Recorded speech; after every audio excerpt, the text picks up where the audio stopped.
What up, players? Today is Tuesday, March 17th.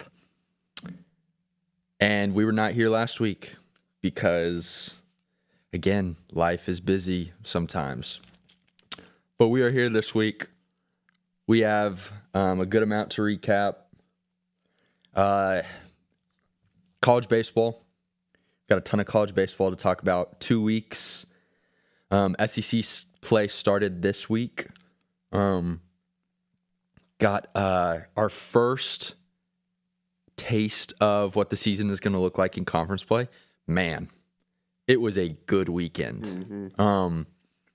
Some of the best college baseball games that I've ever seen. I didn't get to watch all of them, but I was watching the highlights for LSU Vanderbilt. I heard that game to watch was insane. We had one of our friends who said that he watched that one. Mississippi State, Arkansas was a really good series. Texas A&M, Oklahoma was a very, very good series. Let's see. Texas, Ole Miss had drama. Georgia, Tennessee had drama. Boy, did that have drama. Had drama. Clemson, Georgia Tech was a good series. Let's see. Yeah, there was just a lot of good opening conference play matchups all over the country. We'll talk about how we thought Texas A&M did this past weekend. Thought there were a lot of positives. There are obviously some things that you didn't love to see, but we'll talk about that. World Baseball Classic has been fun to watch. And I'm not, to be honest, I didn't plan on really watching it at all. Unreal. I watched, let's see, I've been watching the highlights for sure. I'm trying to think if I've. Did you not watch the Dominican Republic game? No. What? I didn't. I heard it was one of the best baseball games of all time. I mean, it's two of the most talented rosters ever put together on the same field. I heard Paul Skeens he let up one home run to our guy. Junior Caminero. Yeah. Did he celebrate? Oh, yeah. Okay. Did he celebrate, bro? Yeah. I'll have to see a clip from that or a highlight. It was a 2-1 final, so 3 runs total, and it was on 3 solo home runs. Okay, because was it Gunnar Henderson, Stockton, Gunnar Henderson, and Roman Anthony. Roman Anthony. Roman has been cooked. He's a dog. I thought I heard someone talking trash about him, him being on this team. Not trash. He was a rookie last year. Yeah. So it was just like, dang, he's really getting it this early. And I mean, he was one of the top prospects in the sport, but he has been hooked. He's been playing like it. Yeah, because I think the thing that I saw was they were criticizing how slow he is.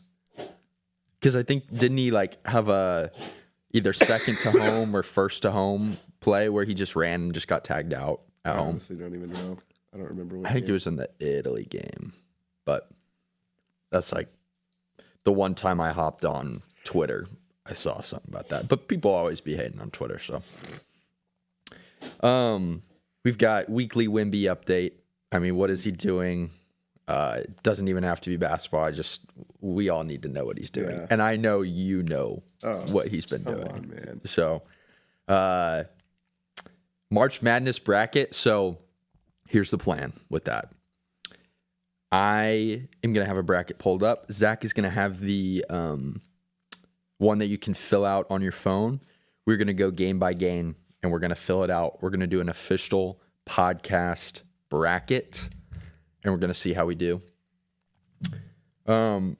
We didn't pod last week, so it was, I believe, the day before we usually record this, that Bam recorded his 83-point game to break Kobe's 81-point, I guess not the record because that's Wilt, but second. We'll talk about that. And then I did finish a book. Let's talk about that. And then I've been kind of rewatching movies. I'm trying to think. I don't think I've watched specifically a new one recently, but I rewatched Dunkirk and I rewatched Arrival. Both. Some these days, like all my ratings right now, I go back and I'm like, this is so low, it needs to be higher. But I think it's just because I'm not a movie critic anymore. I think I'm just like, I don't know. Yeah, but we watched Arrival last night. I geek out. I'm a nerd when it comes to that movie. The whole language thing. I guess if you haven't seen it, please go see it. Or if you're a nerd like me, you should read the short story that the movie is based off. It's written by Ted Chiang, who, amazing author. That whole, I believe the book is called Story of Our Lives by Ted Chiang. All of the stories in it are super, super interesting. But that one, God, Lucy. That one obviously got made into a movie. If you've seen the movie, you know that the movie kind of revolves around kind of language, and the story also does, but I think it ties in a lot more math principles, whereas the movie doesn't really focus on that. Obviously, because I think when you're watching a movie, you're not trying to learn math. You're trying to see something cool, feel something cool.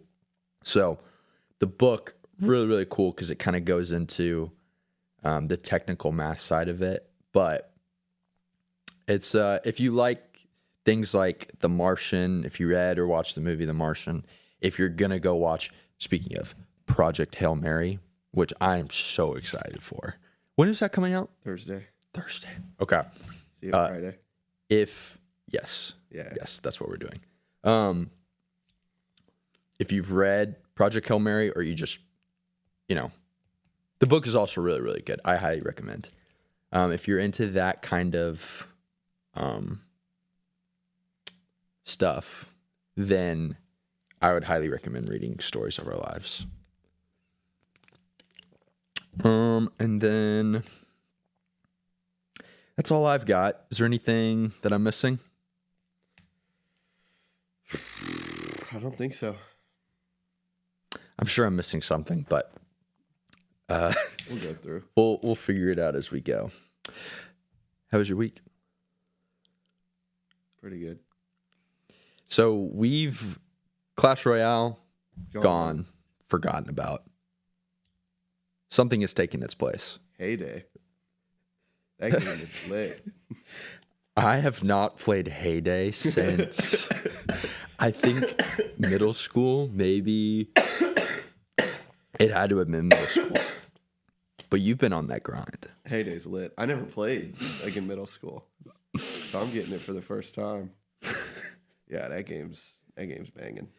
And you're there's no clans, there's neighborhoods, right? Yeah, it's the same as a clan, but you're in a neighborhood. Okay. Oh, yeah. You can join. I know. I just haven't made the commitment yet to do it. Speaking of, what's so from what I remember, it's literally just like you're collecting, you're just like harvesting to make your farm bigger, right? You just have a farm, bro. Is there any is there any competition elements, or is it literally just like decorate your farm? I mean, there's not that much competition. You just run a farm. I'm in the derby right now, the power derby. Okay. It's like clan games in Clash of Clans. Okay. So you can accept challenges. Okay. Fulfill this many truck orders in the next 12 hours. Oh, that's right. Stuff like that. So people are like, I need this many eggs, or obviously it's not a real person, right? Doesn't have to be. Okay, but you could request something. You can request from your from your neighborhood. Oh, Oh, okay. And I'm assuming, do you like... Like, I just unlocked the dock, so now I got boat orders to fulfill. I also just got... I leveled up, and now I can repair the mine for 21,000 coins. Oh, so what do you get gems from the mine? Do you get... I don't know. You get... I haven't unlocked it yet. Oh. There's something that I have to buy. What is it called? The smelter. Oh, yeah. Where you mine for ore, and then your smelter can turn that ore into metal, and then you can use the metal to create new structures or sell.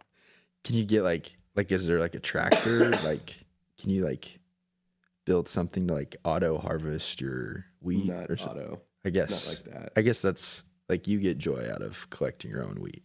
Oh, yeah. Yeah. It's part of the... What, like at the very top, like the top players, like what is like some of the stuff that's like... Good question. At the very top. There's this guy named Greg.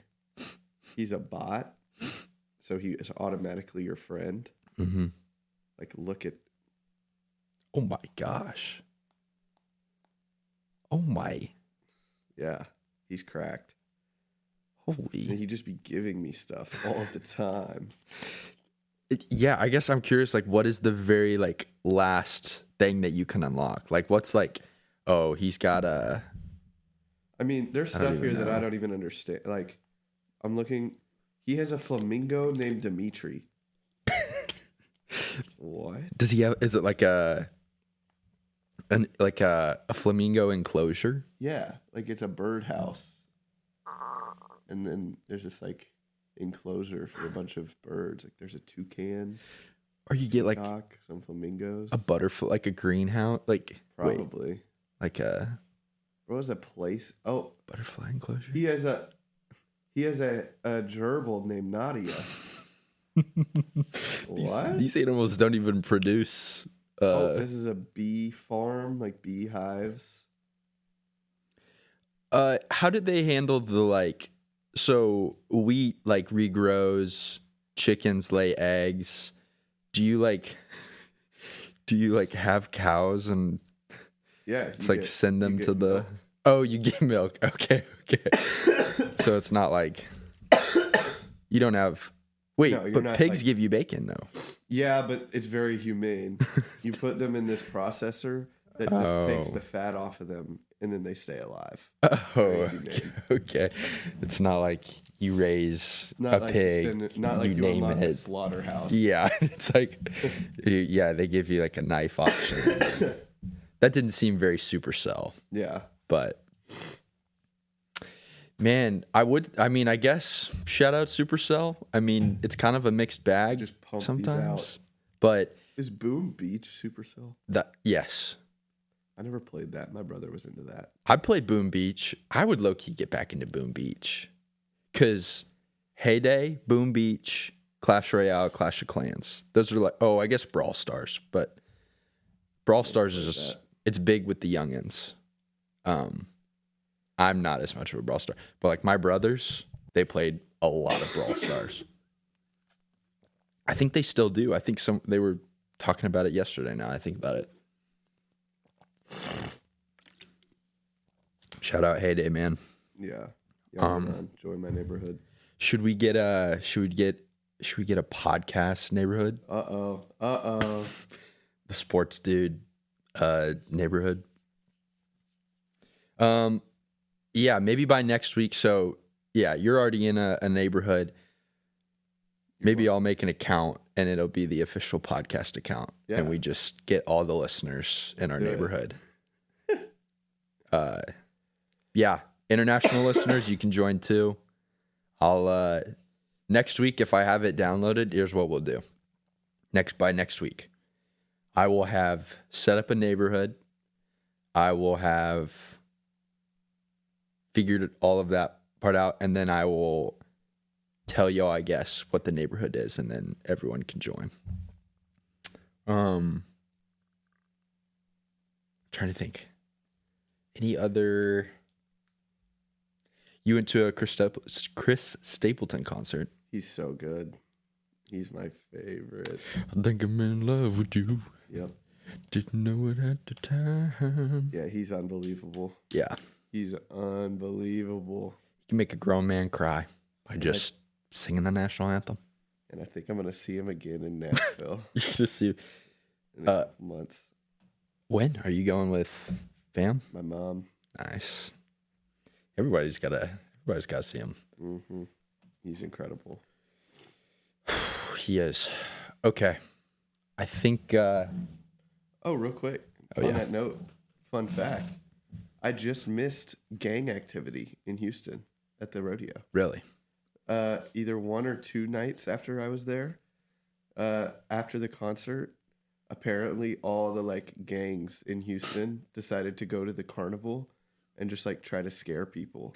And so they'd walk up behind these families and couples playing games, carnival games, and just be like, gun, gun, and just start running all over the place and just scaring everyone. And the police had to come and shut it down. Wow. That would have been an interesting night. That would have been. Anyways. Jeez. Anyway. Well, hopefully everyone stayed safe. Yeah. Hopefully, no one's too traumatized by that. And on that note, we've got some things to do today.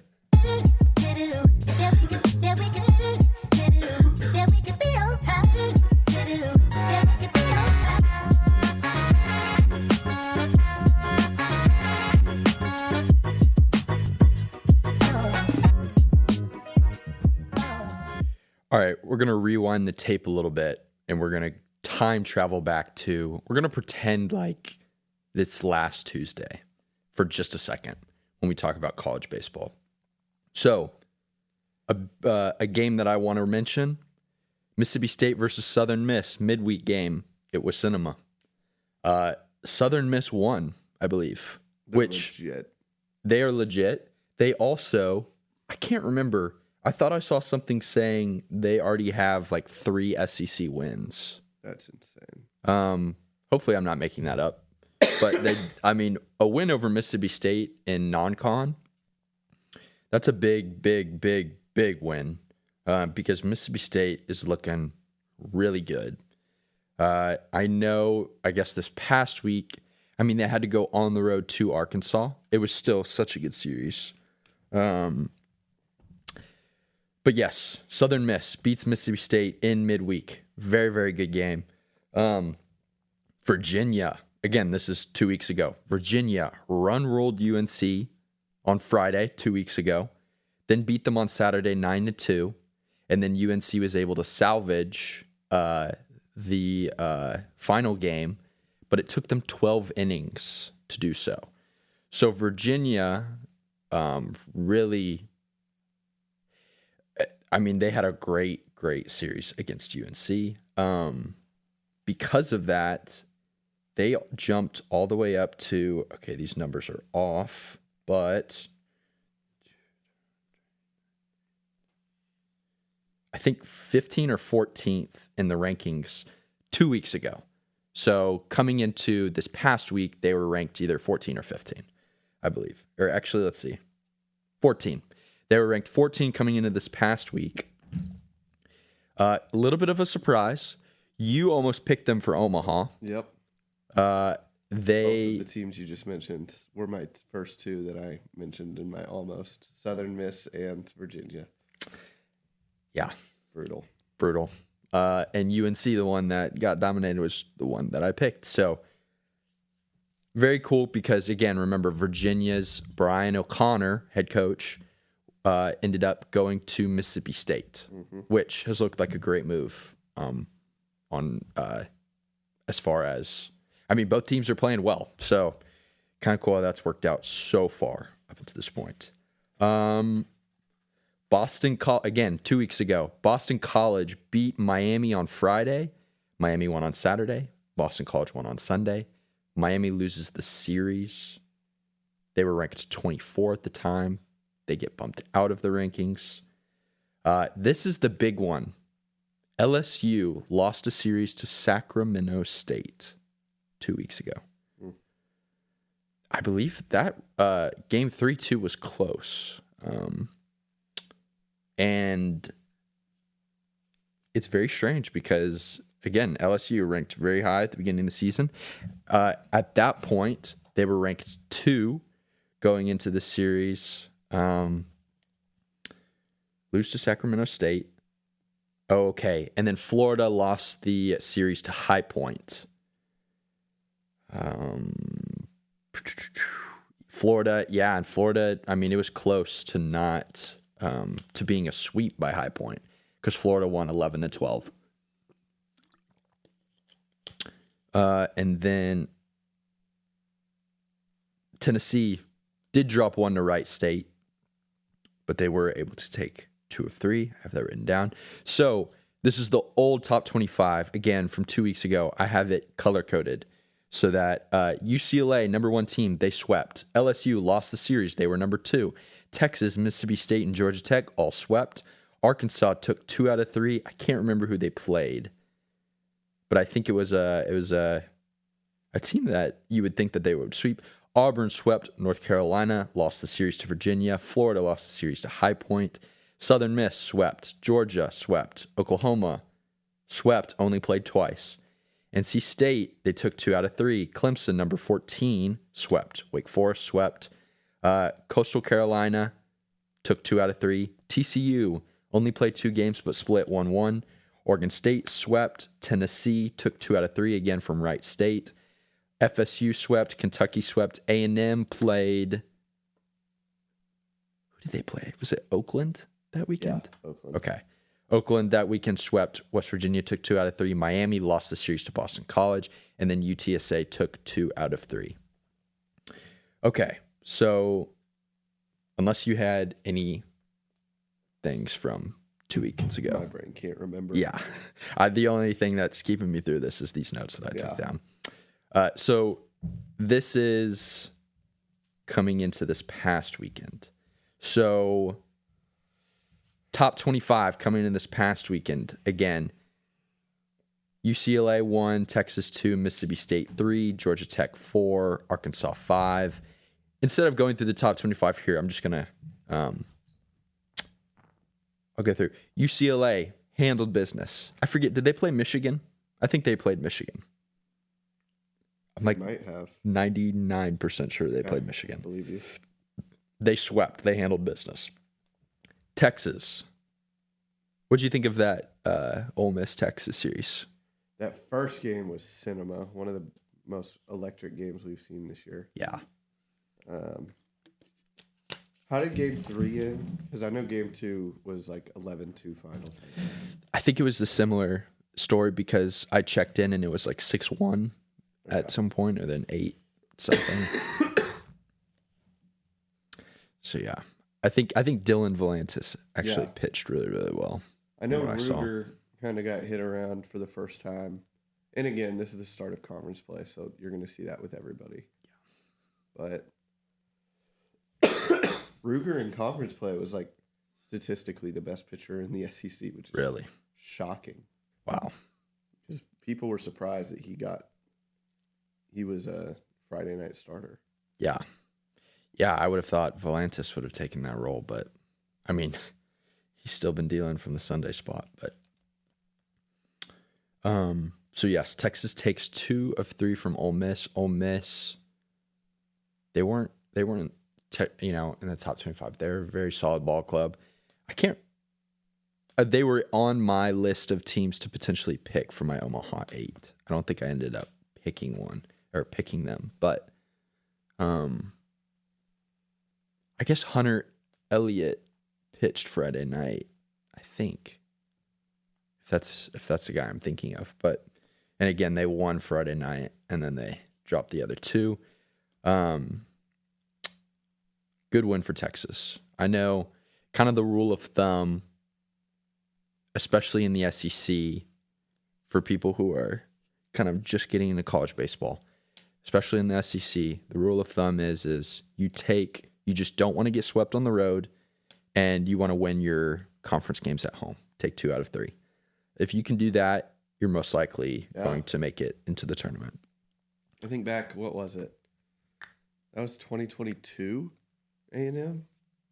Schloss first year, made it to Omaha. And I think we only had one sweep in our 10 Yeah. conference weeks. But we won 8 series. Yeah. And that's all you need to do. And we were a super host. Yeah. Because, we lost to Alabama, I want to say, in our first series. Or I think it was Alabama. Yeah. And then I think we won every single series after that. But it was always 2 out of 3. Just win your series. Yeah. Just win your series. Don't get swept. Mississippi State, they lost. But again, they went to Arkansas. Really, really good series. That first game was really, really good. They were really all close games. But Mississippi State drops the series to Arkansas. Again, on the road. I think it was a top 6. Let's see. Arkansas, top 5 matchup. Arkansas number 5, Mississippi State number 3. So, nothing to hang your head about. You competed and came up a little short. It's all good.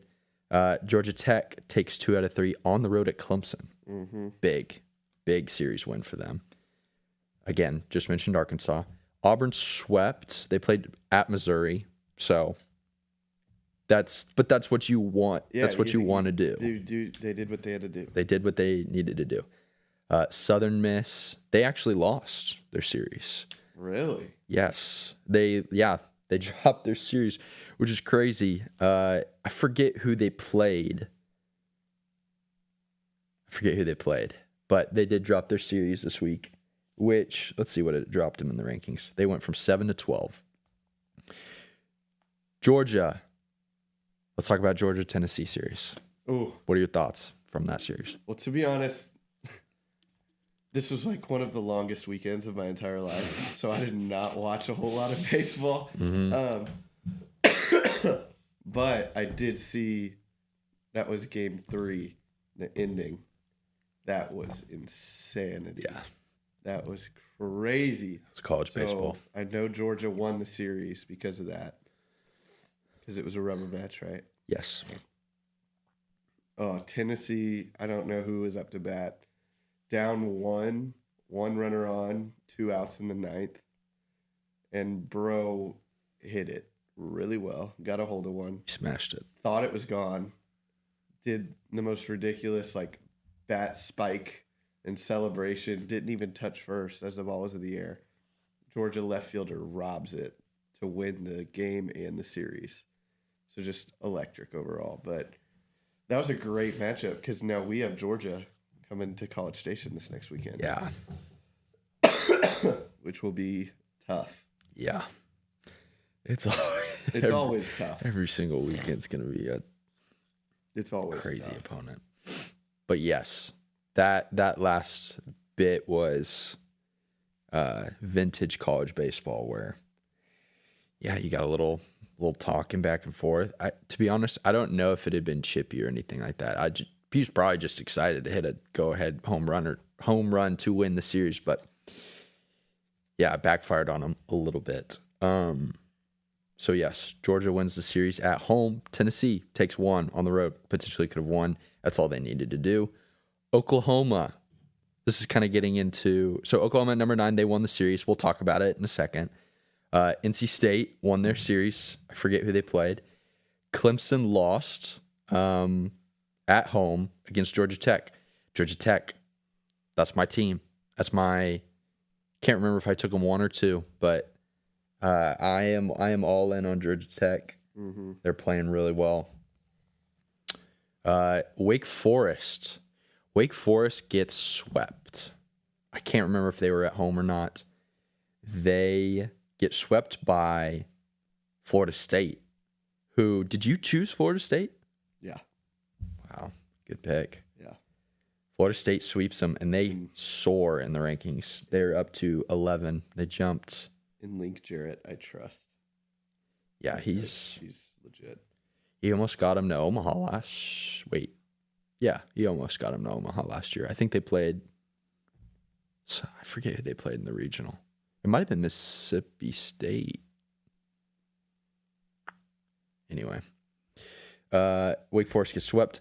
LSU loses the series. Almost gets swept by Vanderbilt. Yeah. who is one of the only teams, surprisingly, to not be in one of the only SEC teams to not be in the top 25. I think the others are South Carolina, Missouri, Vanderbilt. There's one more, but I can't remember. Oh, Ole Miss. So LSU, they lose. Now, did you watch that first game? Did you see the highlights or anything? Like, because K-Boss was saying that was one of the best games he's ever seen. Okay. I didn't see it. I started watching the highlights and I stopped. Maybe you think K-Boss is at work? Definitely. Yeah, never mind. Well, yeah, sorry, we can't give you an in-depth, but game one of LSU Vanderbilt was cinema. I think there was a lot of drama in the ninth. I didn't get the chance to watch the highlights that far. I think I got busy doing something.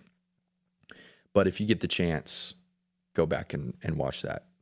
And with that being said, let's talk about LSU for a second. So LSU is out of the top 25. Crazy. They've lost 6 of their last 9 games, including a series loss to Sacramento State. Do you have any thoughts? From what I've heard, it's just the pitching. The pitching has been tough. To be honest, no. I don't have any thoughts. I'm trying to load up their stats right now. Here, while you do that, I'm going to go back to my preseason thoughts on LSU. Yeah, so I said I think pitching is where they lost the most, and Kason Evans is going to have to step into that starting role because they lost Anthony Ianson and Cade Anderson, who... Was Cade Anderson number 1 pick? He was top 3. Top 3. Okay. Top 4. Because you know who drafted him, right? Yeah, you do. I don't. Astros? No. Mariners? Yeah. Come on. I actually don't remember that. Come on. Because he wasn't supposed to get to the. That actually makes me really happy. Without a GM, their owner handpicked the number 1 overall pick, and it was someone that no one even thought would go there. That's right. I remember that. Yes. So, yes, going back to preseason, reading D1 baseball kind of, the thought was the pitching, there's the most unknowns with the pitching staff because you were bringing in a lot of talent, but they were just pieces. They weren't really, they hadn't really, different coaching, different systems. So going back to where they are now, I do think like Derek Curiel, I think Jake Brown, all those guys, they can hit, but a balanced team, a team that is well-rounded is just going to have more margin for error, and that's going to translate to more wins over time. And when you're in the SEC, I mean, you just find a way to win. It doesn't matter how, it doesn't matter if it's pretty, it doesn't matter if it's ugly. You just got to find ways to win. And if you have a pitching staff that is just a little bit more inconsistent, your margin for error becomes a lot smaller. You don't, there's no need to count them out or say, they're out of anything. But I think the pitching has been the thing people would point to as the most inconsistent. We talked about, where were we? We were at LSU. Okay, LSU loses the series. Virginia takes 2 out of 3. I can't remember who they played. But Virginia takes 2 out of 3.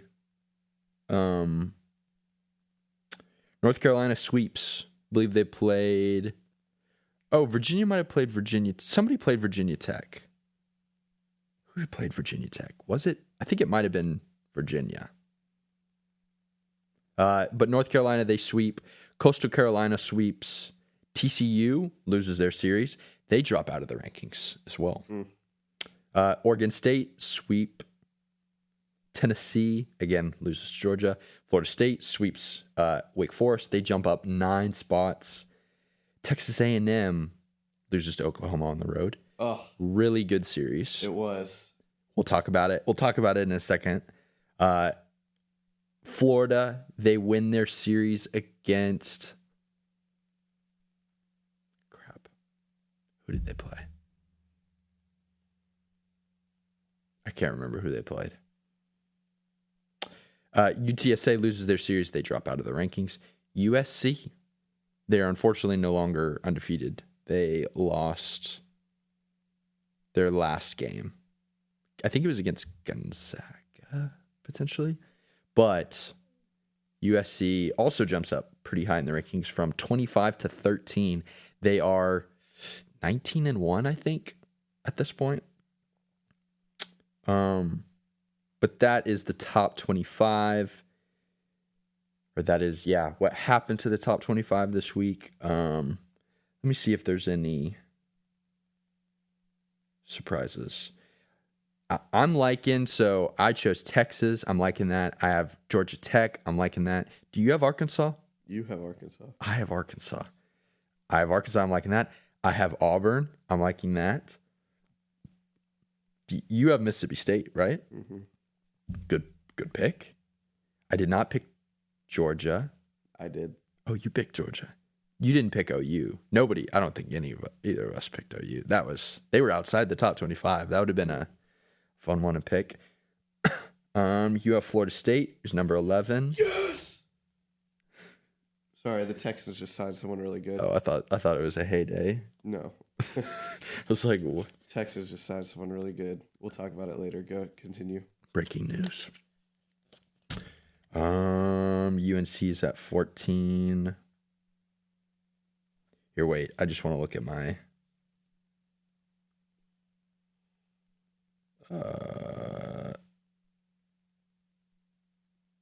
Oh, here we go. Did I really? Wait, hold on. 2, 3, 4, 5, 6, 7, 8, 9. Yeah. Oh, here we go. Yeah, so I have Georgia Tech, Texas, Auburn, Arkansas. Oh, I had Alabama. I have Alabama, which is looking a little rough. Louisville, not great. UNC, okay. UC Irvine. I don't even know. Yep, you have UC Irvine. I don't really know how that's going, but it's okay though. We don't. They probably wouldn't crack the rankings until they would just get into a regional and make some noise. Okay, let's get into A&M specifically. What were your thoughts from this weekend? Give me 1 second. Sorry, my phone's blowing up. Man, the offense is good. There's no doubt. Yeah. There's no doubt about the offense. I mean, getting Hakopian and Wesley back. I mean, Hakopian demolished the ball in game 1. That one went far. Wesley demolished the ball in game 2. Did you hear the call of Wesley's? And that ball is touch. It was good. Gavin in game 3 got on base all 5 at bats. It's 2 hits, 1 walk, 2 hit by pitches or something. Boston crushed 1. Boston destroyed 1. Sorrell got 1. Yeah.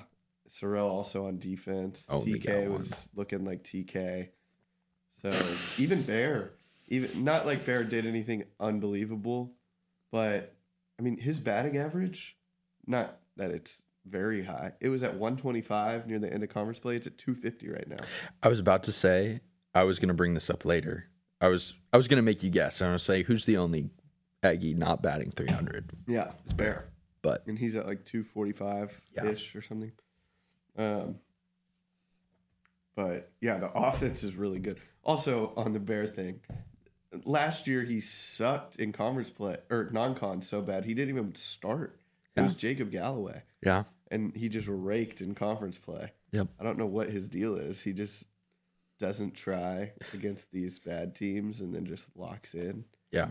Against the best competition in the sport. Yeah. But yeah, the offense is very good. Yeah. But man, the pitching is scary. The pitching, and it hasn't been terrible. Mm-hmm. It's just the bullpen is what scares me. Mm-hmm. I couldn't find the stat, but we walked like 20 plus guys this weekend. Yeah. Which is uncharacteristic because we were one of the best teams at not walking people. So I think those two I think it's going to come to a middle ground on that. I don't think it's going to be like that every single weekend because it hasn't been up until this point. The wind on Sunday was howling. It was 20-mile-per-hour winds because Hakopian would go to chase a baseball moving from right field to left field, and then he would backtrack to, 2 times as far as he went to the left to go to the right, and there was one, he missed the ball, and 2 people scored, but yeah. I'm trying to think of... Pitching was the thing that if you had to point to something of what to get better on of kind of the weak link on this past weekend, it was pitching. Aiden Sims had a really rough beginning. I mean, he kind of had a tough game in just in general. He walked, I want to say like 2 or 3 people in the first inning. They had a 6-run. I mean, it was 6-0 in the second. And there were a good amount of walks up into that point. Dude, I mean, TK, it just cracks me up. TK's swing. It's so flat.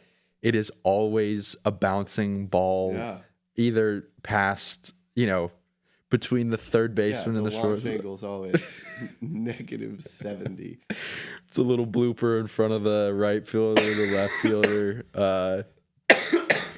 And it's always like he's doing like a pirouette up there when he just like... It's like a softball swing. Yes. Where the back leg comes out. Yes. Yeah, or he just... Form. It's like a dribbler to third, and the third baseman just casually throws it, and TK's safe because he's just so fast. TK's batting almost 400. I mean, it's 387. It is. It's so funny because it's like he's not even close to hitting a home run. Yeah, he hasn't even sniffed it. Not even close, and it's just he's batting 400. It's hilarious. It's effective. He's just that good.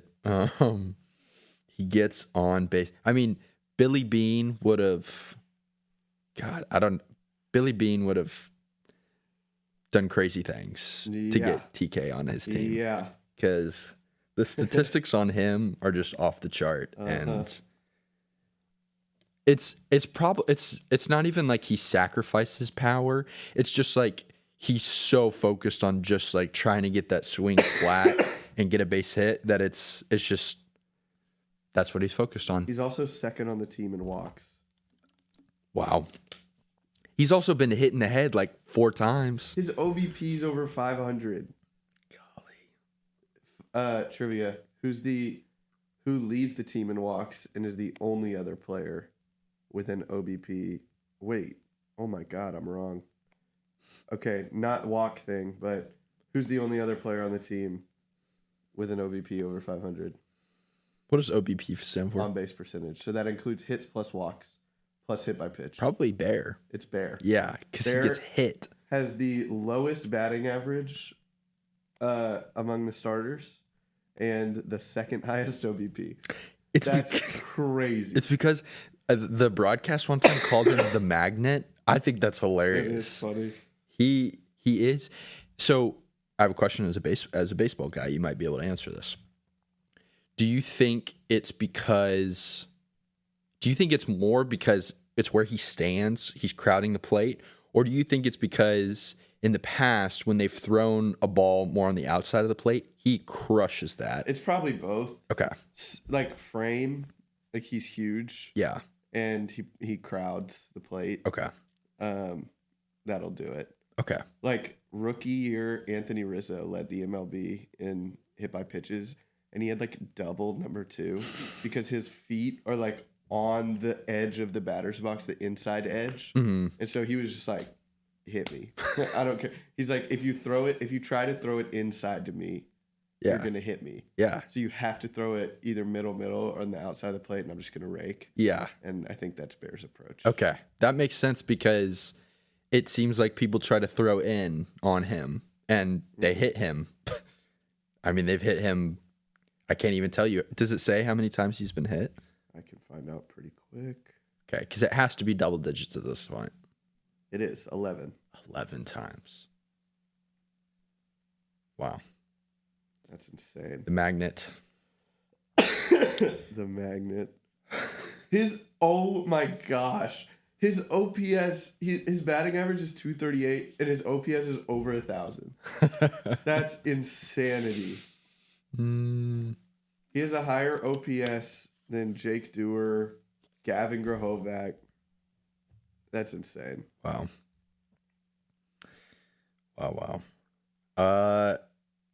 Yeah, hitting was great. It was great. I mean, we got hits. It was just, the pitching. They tightened the screws a little bit. Oh, and we have to talk about Stewie. I didn't even see it. I saw it. I didn't. Was it elbow? It looked like back because he bent over.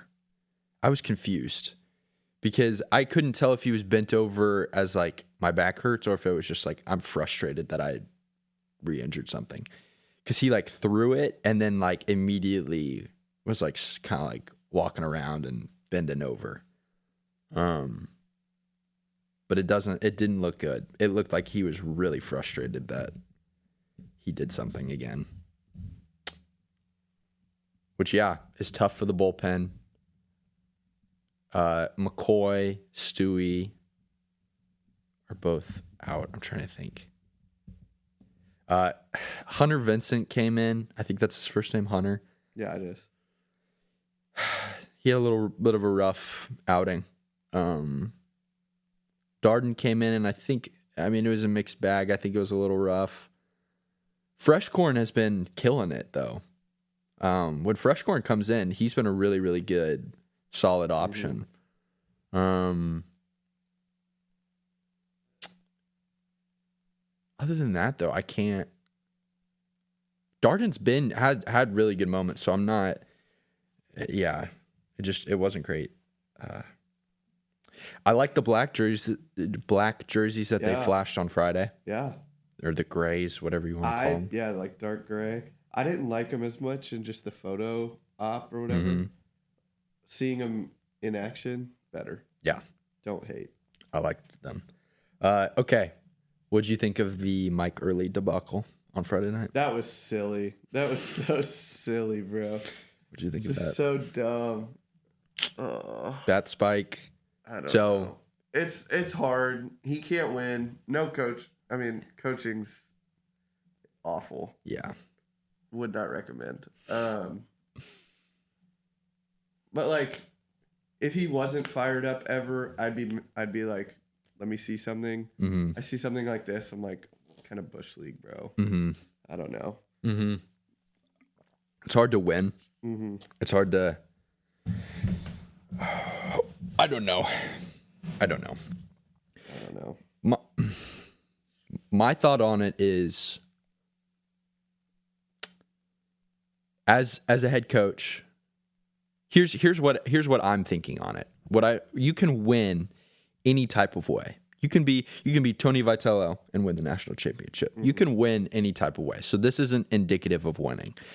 But as far as indicative of like a process that I want as the leader or as the head coach of like, this is what I want in order, like during a game, how I want my players to progress through stuff is if in the fifth inning a mistake happens and I get frustrated, what happens is if I let that mistake carry over and keep and affect all of the things past the fifth inning, that's where, as a coach, you're like, all right, that was just a moment. Here's the next moment.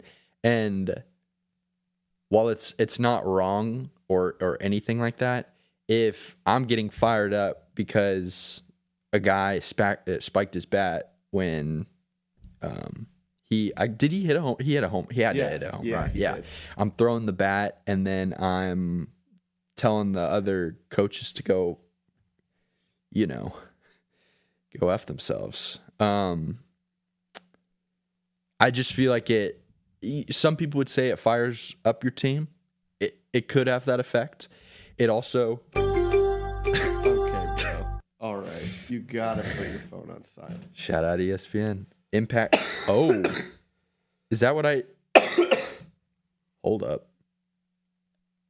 Oh, never mind. Jalen Waddle to Denver. Oh, yeah. That was earlier. Okay. Yeah, I don't know. You're taking a risk because it could fire him up. It could also... like you get upset when you do. I don't know. It just opens the door for for volatility. So it's however you wanna run your team, you can do it any different way. I don't know. He gets to make that decision. Mm-hmm. And this is so overanalyzing it. I know in the moment, all this stuff. Like if you were in that situation, it'd feel different. Like. The bat, it wasn't like he threw his bat all the way to our dugout. Yeah. It was like he just did a normal bat flip and it like landed in a position where it like kicked towards the dugout. Like it wasn't, he wasn't like staring anyone down. It was, I was like, bro. Yeah. Little Bush League, I think. Yeah. By early. But maybe there was some other stuff before that we didn't see. But... Oh, what was that? Oh, and they ejected the guy who spiked the bat. Willits? Yeah. They ejected Willits? Pretty sure. What? They ejected one of the OU players. No, they did not. Pretty sure. They ejected somebody, and I think it was that guy who did that. That's crazy. I want to say. Because they ejected somebody. I think it was the guy who did the bat flip, which is crazy. But, they still played well after that. It wasn't, it didn't seem to affect them too much. Over the long, I'm just thinking process. I'm thinking process. I'm not thinking like, oh, did it affect the outcome or whatnot? It's as a coach, as a head coach, what is your job? As an assistant coach, getting the guys fired up, being a support staff guy, that is your job, is to kind of care for them as a players, from person to person, to really kind of give them confidence, give them that swagger, that the looseness to just go out and play ball. But as a head coach, well, and this is up for debate. This isn't like a thing, but your Bill Belichick's, your Jim Slosh, like all of these guys, the CEO types, they're just, it's a business. They're moving pieces. So, but it's however you want to do it. So my final thoughts on A&M this past weekend, I just would say pitching, you just keep pushing at it. Just keep tightening the screws. As long as you just keep working at it. I really do think this pitching staff, I think the potential is there. So I'm not freaking out. I thought it was a really good series. You lose game 3, 11-12. could have easily won that game. Grant Cunningham walked 2 guys in the bottom of the 9th. Top of the 9th. No, bottom of the 8th. Yeah, bottom of the 8th. That was the tough part because they got 2 hits, but you walk 2 guys. Yeah. Just in that scenario, at least throw it over the plate and let your defense. If they get 4 hits or if they get 3 hits, kudos to them. But when they get 2 hits and you walk 2 guys, I mean, you don't give yourself a chance in that scenario. So. I can't go through a full. I'm trying not to overreact. I'm not overreacting off one weekend in Norman against the top 10 OU squad. We could have won all 3 games, and we lost 2 of them. I can't go through a full season of like every game is right there, and it's just missed it every day. Oh. Mm-hmm. Yeah. I have faith. I mean, this is one of the best hitting teams in the SEC. Everybody is batting 300, except for Bear, who gets on base. Who gets on base over 50% of the time. Yeah. So I really do like where we're at. Yeah, the offense is great. I'm just scared about the pitching. Yeah. Yeah, no, that's so fair. Okay. Do you have anything else on? I don't think so. Baseball? I don't think so. All right, it's time. Wait. Uh-oh. You know what time it is? I don't.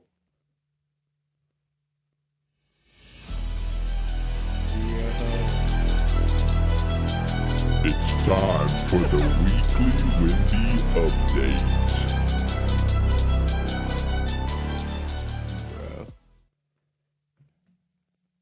All right, what's he been up to? The Weekly Wemby Update. He's been going off. Here, Yeah. I saved this morning on Twitter. I bookmarked it. Give me 1 second. All he's been doing, he hasn't gone and seen the Northern Lights again since last time we talked. No vacations. Yeah, just strictly business. Just strictly business. So the Spurs have lost 2 games since the end of January. One of those games. It's pretty good. One of those games was a 3-point loss to the Denver Nuggets without Wemby. Jeez. So take that. In the month of March, here's my Wemby update. He is averaging 28 points, 12 rebounds, 4 blocks, shooting 41% from 3. He has more blocks this month than the entire Milwaukee Bucks. Over an entire season, Wemby's 4.1 blocks per game would be more than 5 NBA teams. This month, he scored more points than Cade Cunningham and Shai Gilgeous-Alexander. He has more threes than Devin Booker and Jamal Murray. I'm sorry to interrupt. Cade Cunningham was in my dream last night. What? I'm not joking. Cade now? I was on my bike and I'm like biking around this random neighborhood and Cade Cunningham like drives up beside me and like he's in like a car with the top down and he like pulls into his house and in my head I'm like, oh my gosh, that's Cade Cunningham. And he gets out and like the garage doors open and it's like the whole Pistons team is in there just like hanging out and I'm like, I gotta get some people. We gotta go hang out with them. Let's go hang out with the Detroit Pistons. Yeah. So I hopefully Isaiah Stewart wasn't there. I don't remember him. You'd remember him. You'd remember. Okay. Yeah, no. And then I biked around. I think I was trying to find. I don't know who I was trying to find. Maybe just the boys. And then I woke up. Dang, so you didn't get to? No, we didn't. I didn't get to hang out with Cade Cunningham. I'm sorry. Yeah. No, we started looking at some other house for some reason. Anyway, shout out Cade Cunningham. Shout out Cade and him. But yes, Wemby. That's all I had to say. Okay. He's on Yeah, I was watching Arrival last night, and he was in it. Really? Oh, That the Wemby was alien. in. Yeah. Yeah.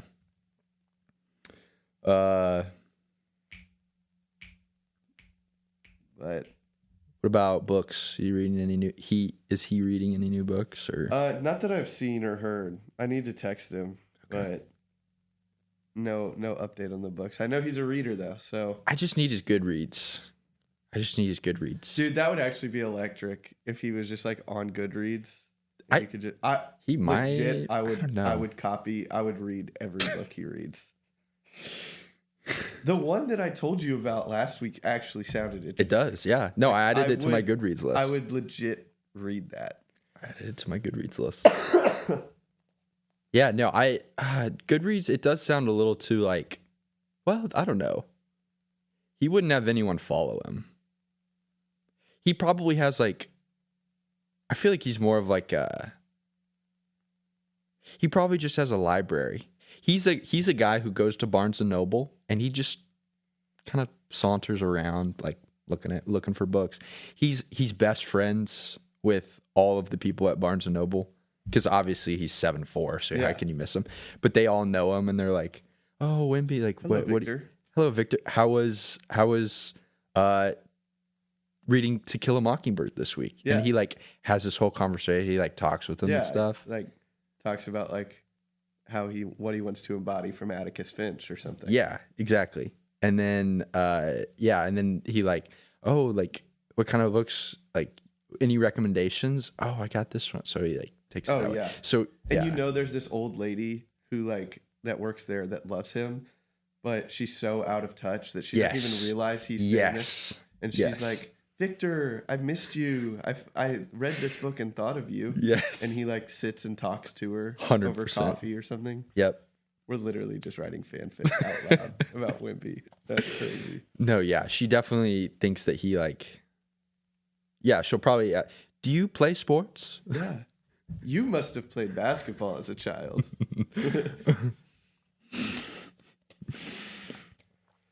Yeah. If one of our listeners ever finds out if he has a Goodreads or send it my way. Send it our way, and we will. Would that get you to start? Yes. Reading? Dog, he could get me to start heroin.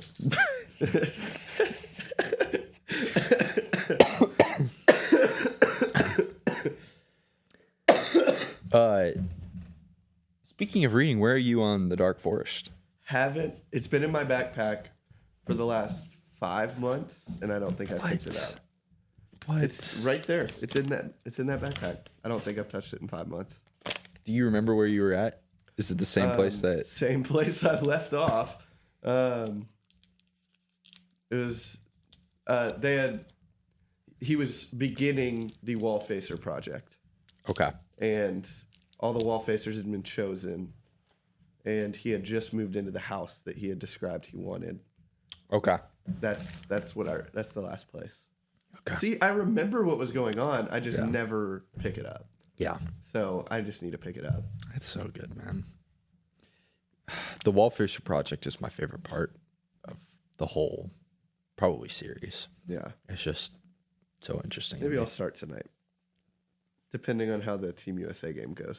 Please keep me updated. Actually, I'll just keep pestering you. Okay. That was Weekly Wemby update. Let's move on to El Clásico, the World Baseball Classic. So you've followed the World Baseball Classic Oh yeah. a lot closer than I have. I do know what's going on. I am aware of the storylines. I'm aware of Cal Raleigh and is it Randy Rosarina? Yeah. I'm aware of Italy making it this far. I know they lost last night, but just their whole cool story. Jack Caglione, my brother, has been or was balling out. But fill me in on everything else. Italy went on an amazing run. Sadly, it ended last night against Venezuela in the semis. But Vinny Pasquantino, I'm not even trying to like flex this, but like I've known about Vinny Pasquantino, not even being good, just his personality for so long, because he has probably the best Twitter of any active MLB player. He's hilarious, and his interviews are always so funny. And he's been good, but he's not like elite, so he hasn't really broken through to most people yet, I don't think. Yeah. But he really broke through. I mean, he hit 3 home runs in their quarterfinal game. Wow. No, that wasn't even the quarters. That was the last game of pool play against Mexico. And his post-game interview was so funny because, Italy winning that game put the U.S. back in contention. Yep. And so his post-game was so funny. Did you see any of it? He's like, they're like, what's going through your head right now? He's like, Team USA, you're welcome. Bobby Witt Jr., leave your hotel room door open tonight. Like, I'm coming over, because they're both on the Royals. Oh, okay. So they're teammates already. He's like, I'm coming over, Bobby. You got to hang out with me tonight. You can't say no. He's so funny. That's cool. But Italy's been the biggest story, for sure. The DR, I can't believe you didn't watch any of the DR-US game. It was cinema. No. But Roman Anthony for the U.S. has been the real breakout. Not like he needed a breakout, but he wasn't one of the bigger names on the squad, and he arguably has been the most impactful player on the team. But that game was cinema the other night. Caminero hit a solo homer off Skeens. He did his classic celebration around the bases. I would too if I had a home run off Skeens. It was not a home run hitting pitch. It wasn't like a hanging breaking ball. It barely caught the top outside corner of the zone, and he went and got it. And oh my Lord, it was insane. I'll have to watch that celebration. But then Gunnar Henderson, very happy for him because he hasn't been an everyday starter. It's been Bregman. Right. But facing the DR, Luis Severino on the mound, who has given Bregman trouble, and Henderson is just owned.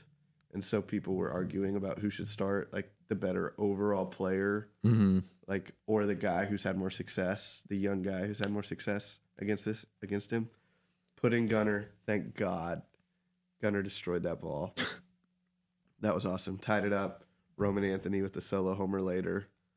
And then, I mean, it came down to the last pitch of the game. I mean, 1-run game, runner on third, 2 outs. Oh, I didn't realize he was on. I thought he was on first. And Geraldo Perdomo was up to bat, he's the shortstop for the D-backs. He was top 5 in MVP voting last year. Like, jeez. I mean, that DR lineup is the best lineup ever assembled. Jeez.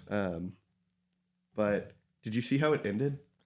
I saw the strike call. Yeah. Not a strike. I saw people were upset about that. Not complaining, but I saw. brutal to end like that for them. Yeah. I'm fine with it. But yeah, now we have tonight U.S. versus Venezuela. Now, you think? Oh, go ahead. Sorry, I interrupted. Oh, I was just gonna say. Here, no, you go ahead. I was gonna say, do you think Nicolas Maduro is gonna be in attendance?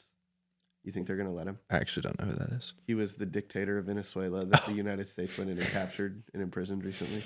Yeah. You think they're gonna let him out to go watch the game? Probably. They'll probably he'll be in handcuffs, ball and chain, in all American gear, not allowed to move. American face paint. Yeah, exactly. Yeah. They might. Yeah. It's like a tactic. Yeah. What I was gonna ask was seemed like U.S., Dominican Republic are like the 2 favorites. Yeah. Japan, I'm assuming also, but Japan had an early exit. Yeah, they made it out of pool play, but they lost. Who'd they lose to? I don't know. Did Venezuela beat them? Yeah, Venezuela beat them. I would think so. Because Acuna, because that was sick. I didn't stay up and watch that game. Went back and watched it. Lead off home run from Ronald Acuna for Venezuela. Cool. And then bottom of the first, Ohtani led off with a home run. Just going band for band. That's sick. Cool. And remind me, the World Baseball Classic, how many years in between each one? 4 years, really? It's the World Cup, but baseball. Wow. It really is. Wow. And there's less participants, but it's the World Cup. Yeah. Okay. Because There was technically there were only 3 years between this one and the last one, but that was only because of COVID. COVID. But Okay. now they're back on schedule, so the next one's in 2030. Yeah, because I saw the last time US won was 2017, and I was like, Yeah, they're doing it on it was because of COVID. COVID. That makes sense. Wait, but 2017 was COVID. Then maybe that tweet was 2016, but it was in 20. I don't know. Anyway, congratulations to Italy because I assume people did not expect Italy to. Not really. Okay. Some of the real baseball heads, not even saying me, not saying I predicted them to do it, what they did. Some of the real baseball guys were like, they're legit, watch out. But most people were not paying any attention to them. Okay. But yes, so U.S. Venezuela, is this like is the U.S. favored? U.S. is favored By a good amount. Let me see what the line's at, if this will load.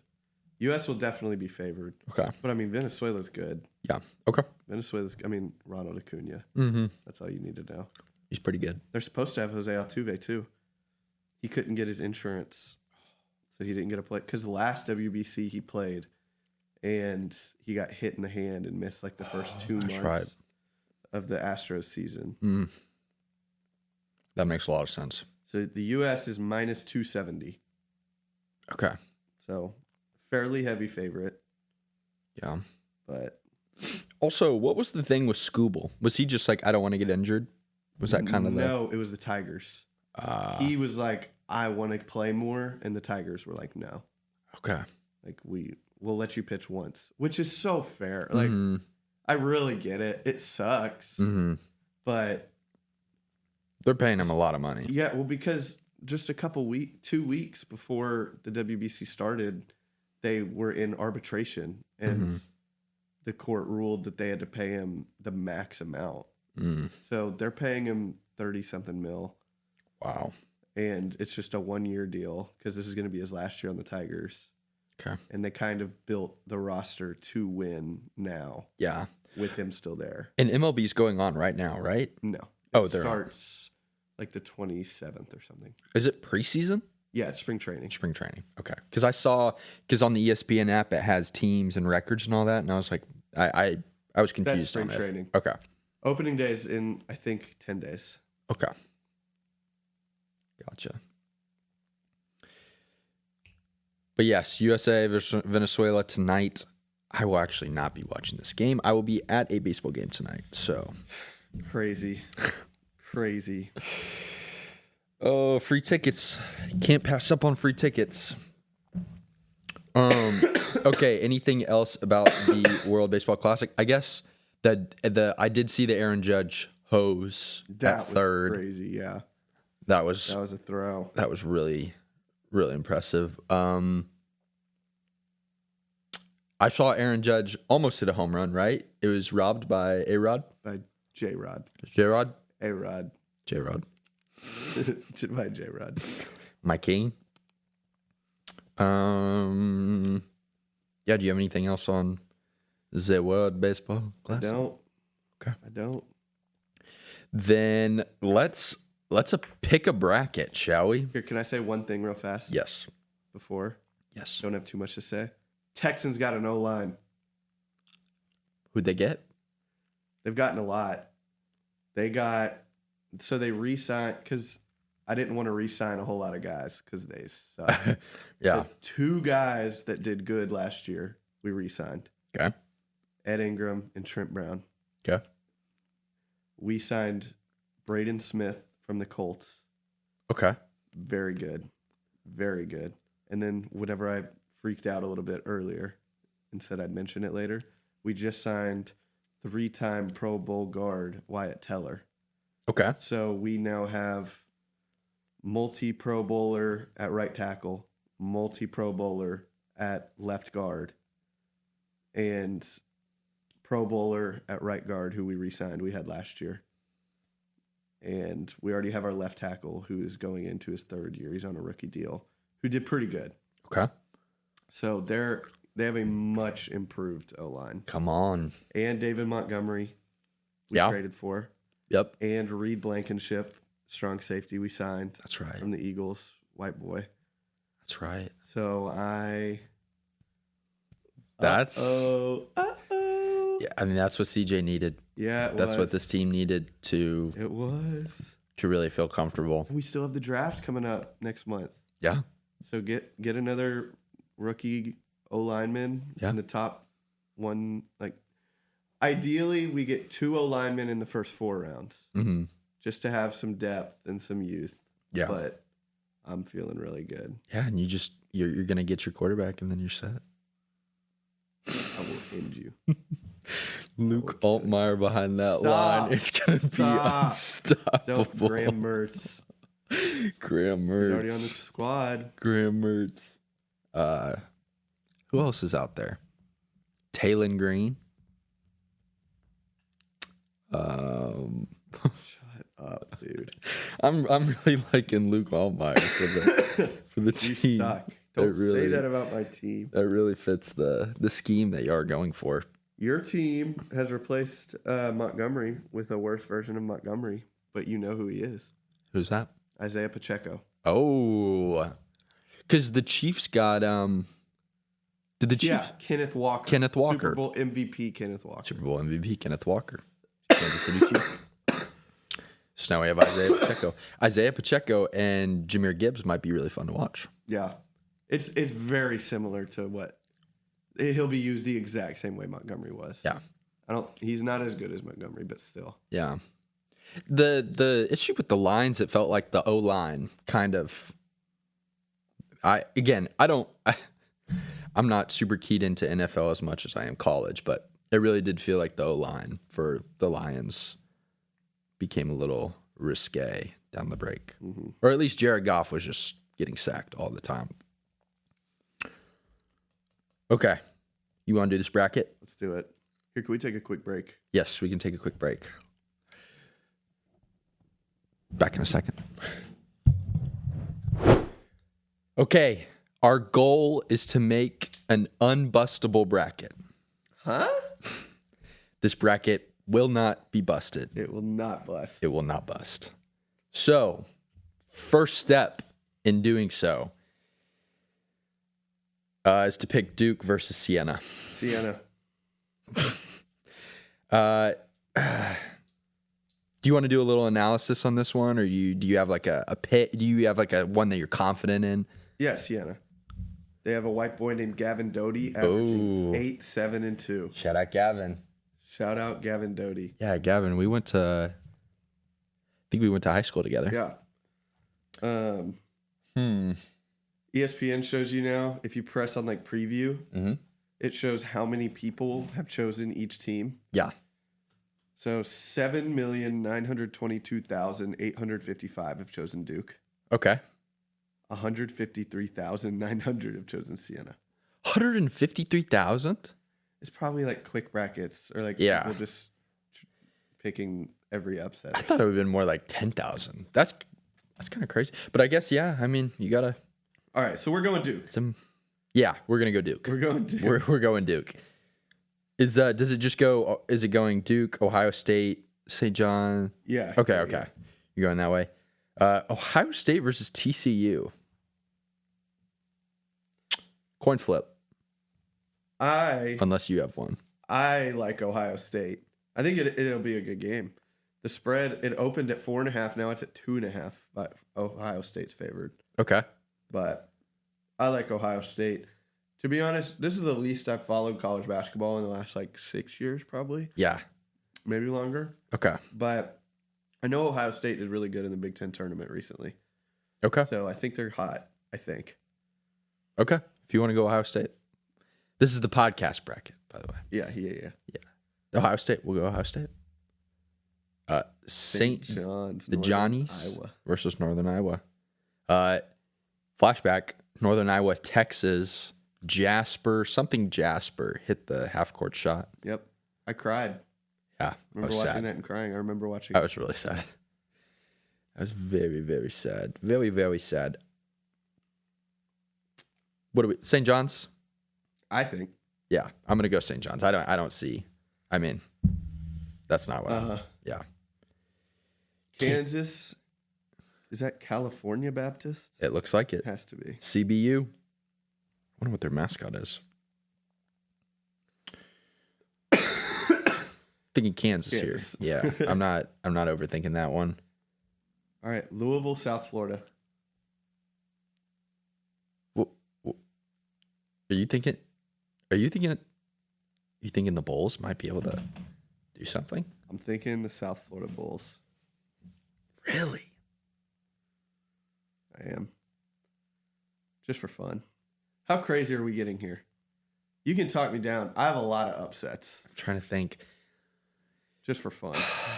I'm trying to think of how we want to do this. I saw a guy on TikTok saying Louisville's fraudulent, and then I was like, oh, he's 100% right. They're losing first round. That's my thinking. Okay. Also, it is split more. There have been 5 million who have chosen Louisville. There have been 3 million who have chosen USF. So it's not like it's just totally crazy. Yeah. But I don't feel super strongly about it. To be honest, if you want to go Louisville, as long as they're out in the next round against Michigan State, which they probably would be anyway, I don't care. Let's go Louisville. Okay. I'm yeah. If Okay, so if Louisville wins, we're right.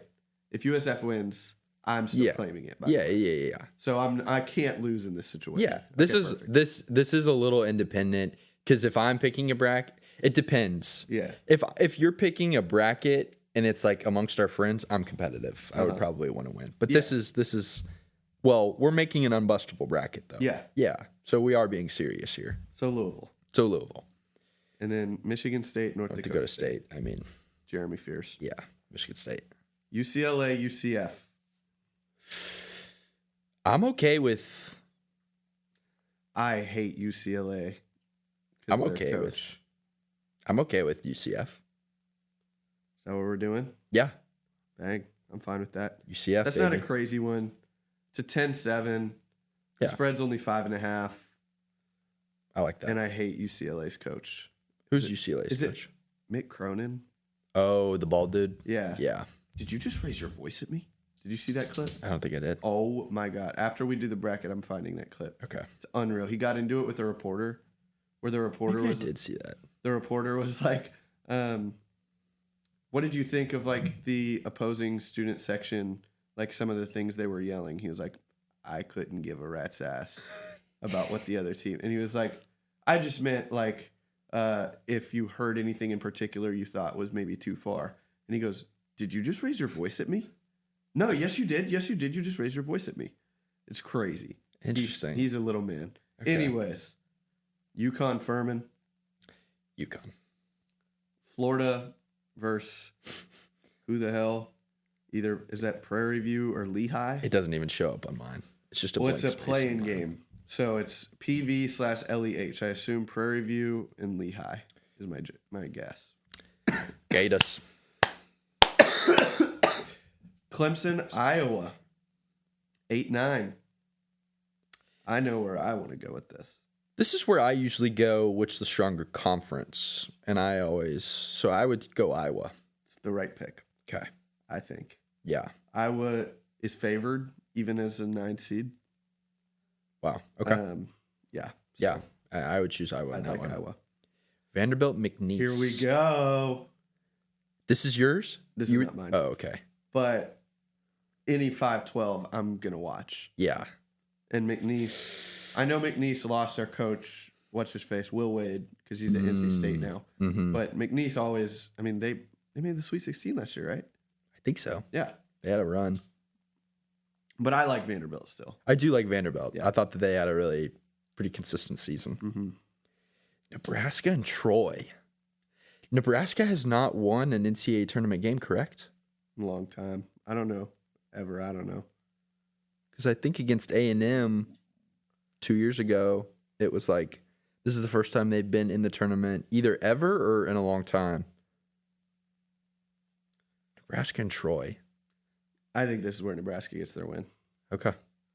They're favored by 12.5. Okay. Here we go. You ready for this next one? UNC VCU. Oh, our coworker would be so mad. He would be. Caleb Wilson's out though. Oh, And they've had 2 of their other starters deal with lingering injuries. So okay. if you want to pick UNC still, I understand it. They will be losing to Illinois next round. Like UNC is not making the Sweet 16. VCU then. VCU. Because if it's a... For Shaka. Yeah. For Shaka. Shout out Shaka Smart. Here we go. Illinois Penn. Oh, I already picked Illinois. Oh, you already did that. St. Mary's versus the Texas A&M Fighting Aggies. It is close. I'm comfortable picking A&M. Okay. I am too. I'm genuinely, not just as an A&M fan, I'm genuinely excited for that game. Yeah. They're the 2 most polar opposite teams. They like A&M is like top 10 in pace. St. Mary's is bottom 10 in pace. Interesting. A&M is very high in turnovers forced, and St. Mary's is like 157th in turnovers. Interesting. But they all like St. Mary's is big. Oh. And plays slow. They're tall. It really comes down to it'll either be if A&M shoots, I think they win. Like if they're on, if they don't, they lose. Oh, you saying that they're tall? Mm-hmm. Let's just fact. pick A&M. Yeah, I'm fine with it. Yeah, but I really don't care. know. Fun fact: this is the most picked 10/7 upset so far in the bracket. Oh, okay. Okay. Listeners, though, let me be very clear. We are picking A&M over St. Mary's. I don't blame you at all if you pick St. Mary's over A&M. Bro. Houston, Idaho. Yeah. Right. H-Town. Arizona, Long Island. Arizona. All right. We'll see if we're on the same wavelength. Villanova, Utah State. Do you have any idea? I have no idea, but I guess I would choose Villanova. Nope. It's Utah State. Utah State? Utah State's favored. I stand corrected. Utah State is favored by Vegas. Utah State. Go Aggies. Villanova apparently doesn't have an elite scorer. Okay. Yeah, I would just going off name brand. Yeah. But Utah State. Wisconsin, High Point. High Point made a run last year. Mm-hmm. Shout out Trey Benham. I think it's Wisconsin, though. Okay. Wisconsin. Trey Benham follows me on Instagram, by the way. Beast. Oh, yeah, I remember that, actually. Kind of a flex. Whatever, bro. I thought about it for a minute, but no, it's Wisconsin. Wisconsin. Arkansas, Hawaii. Arky versus the Islanders. No, I know what you're about to do. Don't. We have a lot of Arkansas friends. And they wouldn't be heartbroken. They would just be sad. They're used to it. Yeah, they would just be. Gosh, they're trauma victims. Mm-hmm. They sleepwalk through Arkansas sporting events because they don't allow themselves to hope anymore. It's too dangerous. BYU versus the winner of Texas and NC State.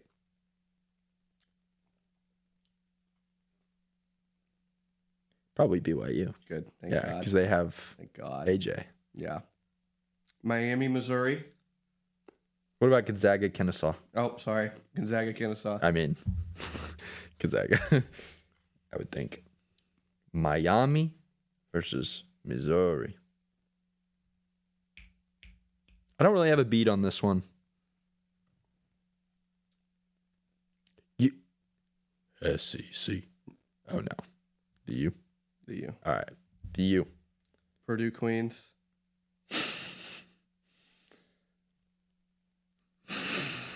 No. Are you sure? There have been 7.78 million to choose Purdue. There has been under 300,000 to choose Queens. Oh, but that makes it... Guess the point spread. But this makes it... Guess the point spread. 7? 25.5.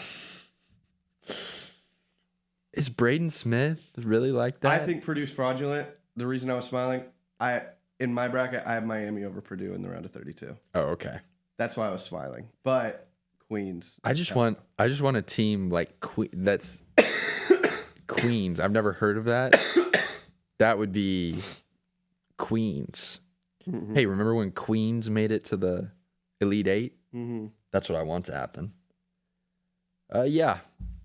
Purdue. Let's go Purdue. Michigan. Let's be a serious podcast. Michigan. Yeah, Michigan. 100%. All right, here we go. Georgia versus St. Louis. Uh-huh. We gotta talk about this one. Okay. Let's discuss. Because I want to take St. Louis. When we played Georgia, I'm trying to think. We beat the hell out of them. Did we really? Yeah. I thought we lost. No, we beat them 92-77. Oh, that's right. They were unranked. Yeah, when we played them. I want to pick St. Louis. First off, the point spread's 1.5. Yeah, let's go St. Louis. Also, the classic. This is so not fair. This is not real. I'm kind of joking. Like, St. Louis leading scorer is a fat, ugly white guy with goggles. It's got to be St. Louis. Okay. Sorry, no disrespect to you, Robbie Avila, but this might be the team. This might be the team. Oh, and then they it's play. Actually not because they're playing Michigan. I know. I was about to say if they beat Michigan after that. St. Louis. And here we go again, Cole. We have to talk. Texas Tech, Akron. What is the shot? They're not the Shockers, are they? The Zips. The Zips. Oh, that's tough. Texas Tech. That one kid's playing, right? No, JT Toppin. He tore his ACL. The top 5 pick. What was the? Oh, am I thinking of the Houston kid? Yeah, Kingston Flemings. I'm thinking he's for Houston kid. JT Toppin is by far Tech's best player. He tore his ACL 6 games ago. Wow, I'm so out of touch with college basketball. And Akron has Tavari Johnson, who's averaging over 20 a game. Give me Akron. And it's a 12-5, and we have to have a 12-5. Give me Akron. Alabama Hofstra. Chase told me about Holloway. Yeah. Isn't that insane? That's so sad. It's insane. He's a baller. He's really good. Yep. For him to... He's kicked out of the school, right? Or the program? The school. I'm pretty sure both. So he was dealing drugs? Yeah, he got pulled over in a traffic stop, and it smelled. There was a certain aroma, and so it warranted a search, and there were like 6 pounds of weed. So it's... I guess there was kind of a... That's not just for him. Yeah, it's not just for him. Yeah. Come on, man. Distributing. Come on, man. And it's tough. I mean, I would like to know it. Yeah, I'm sure there's a lot more of the situation, but because you would think, right? He's already getting some money for being an Alabama basketball player. Yeah. Got to, right? It's just he was chosen, handpicked by Nate Oates to be the one. First Brandon Miller. Yeah. They always have to have one. Gosh. But I still think Alabama beats Hofstra. Okay. Yeah. I think I'm with you. Tennessee versus the winner of Miami, Ohio, SMU. Ooh. Now, Miami, Ohio is kind of the fun story, right? They're kind of the JMU where it's like they're undefeated or whatever, and they somehow find a way to get in even though they lose. Give me Tennessee. Good. Thank you. Virginia, Wright State. You thinking Virginia? Yeah. Yeah, I was thinking I don't. Spread is 18.5. Okay. Kentucky, Santa Clara is a fun one. It's a fun one. I'm okay with either. Mm-hmm. The point spread is 3.5. Okay.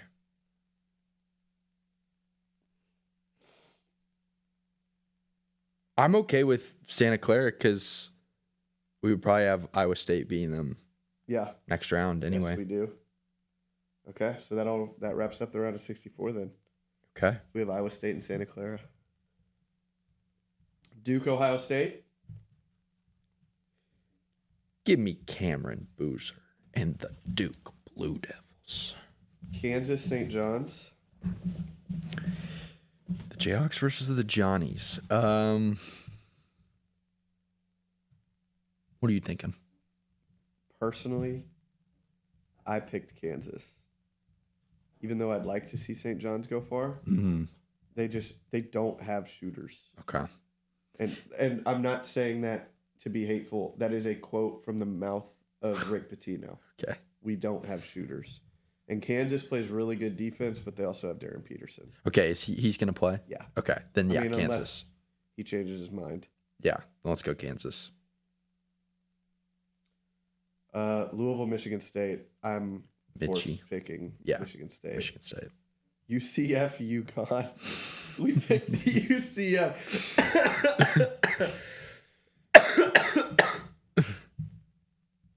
I would say UConn. Good. Florida. Oh. I was just gonna say no. So sorry. Who are the teams that it's like? Is there one team where it's like we have an idea of who's gonna win it all? Duke, Arizona, Michigan are the three, and I know they're all 3-1 seeds, but those are the three. Okay, but Florida is kind of after their Vanderbilt. Yeah. Florida just looks honest, so they. I'm getting ahead of myself. I think Florida is the only 1 seed. I think not in the Final Four because they're playing Houston in Houston. They would be in the Elite Eight. Okay. So I don't have Florida. Okay, because we can get to that part later too. But I felt like the past few years it's been like, yeah, it's kind of this team is clearly. Like UConn, the 2 years. Florida last year was just like they absolutely ran the SEC tournament, and then UConn the past couple of years. Yeah, but it seems a little more balanced, but it's still, I mean, obviously still like the 1 seeds. Yeah. Okay. I was just wondering if like who we were basically going to have going all the way, because I feel like Duke is probably going to be in the championship for us, unless. Yeah. Maybe we're getting ahead of ourselves. We can just keep picking. Vanderbilt, Nebraska. I'm assuming because I said Florida, Iowa, right? Yes. Florida. Vanderbilt, Nebraska. Both of these teams, from what I've researched on TikTok, are on Fraud Watch, which kind of surprises me from Vanderbilt. Yeah. I definitely prefer Vanderbilt in this spot. Okay, let's go Vandy then. VCU, Illinois, I'm not allowing VCU to advance. I'm sorry. Go Illinois. Fun fact, because some of this is like new to me, because I haven't been following. Mm-hmm. Let's see, where was it? Illinois is the number 1 offense, and they're top 10 in defense as well. So they could go very far. They also have Peja Stojakovic or whatever, old NBA guy. Mm-hmm. Very famous NBA guy. Okay. His son. Kind of cool. Okay. That's good to know. Texas A&M Houston. A rematch of 3 years ago now. That game was cinema. Going back to that game, obviously Andy Garcia hits the 3 to force overtime. Mm-hmm. Not a prediction. Who would be the equivalent on this roster to being like as funny as Andy? Kind of hard because this is a much better shooting team. Like Federico. That's exactly who I was gonna say. Yeah, Federico. Yeah. I think is if he gets in the game. Or I was thinking of like a high effort, scrappy player. We're just not big. Yeah. So there's no comparison. Like, honestly, build-wise and everything, Rashawn Agee. But Rashawn is more offensive than... for sure. Anderson he was ever. averaged 4 a game. Also, fun fact, Andy, did we already talk about him? I saw this. And he got his first career start the other night. So did he get signed to a G League? 10-day. No, NBA. Oh, NBA? He started an NBA game. Who? For who? Utah. The Jazz. Wow. Did he do well? So in his first game, he had like 8-4. Okay. Second game was like 6-8. Okay. And then in his first start, he had 3 points. He made 1 3-pointer and 11 rebounds. Okay, that's what he's there for. Yeah. I tell you what. He's a high effort player, man. I mean, he also got a block in his first game, like a good block. oh, cool. Yeah, I mean, he's what you would want in like a role player. Yeah. All right, we're going Houston though, right? Yeah. Okay, good. Arizona, Utah State. Still a serious podcast. Arizona, I would think. Wisconsin, Arkansas.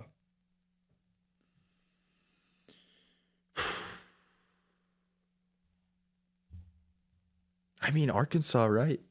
Yeah, they won the SEC. Yeah, Arkansas. I think they got a lot of confidence. Here we go, Cole. BYU, Gonzaga. What do you think? Ooh.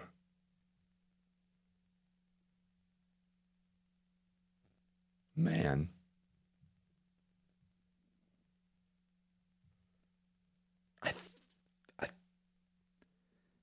I think the Zags, right? I mean, That's fair. I'm okay with that. I understand. I know going where you're crazy. going. I was going crazy with it, but I'm fine with Gonzaga. I don't trust Gonzaga to go to the Final Four, Uh-huh. but I understand picking them here. You know, we could throw BYU in there. It's up to you. No, to be honest, Unless you I think Gonzaga's probably smart Okay. because the next game is Miami Purdue, and I hate Purdue. I hate Purdue. Okay, then let's go Zags. Zags, and then And Miami then- Purdue. I don't want to allow Purdue into the Elite Eight. You're voting for Miami in this one. This is your stand. I am, but I'm also not saying that because I know anything. You just you're on. So I say I'm fine if we pick Purdue here, but I want them to lose to BYU or Gonzaga in the Sweet 16. I do Okay. not want them in the Elite Eight. Then I'm trying to think from a.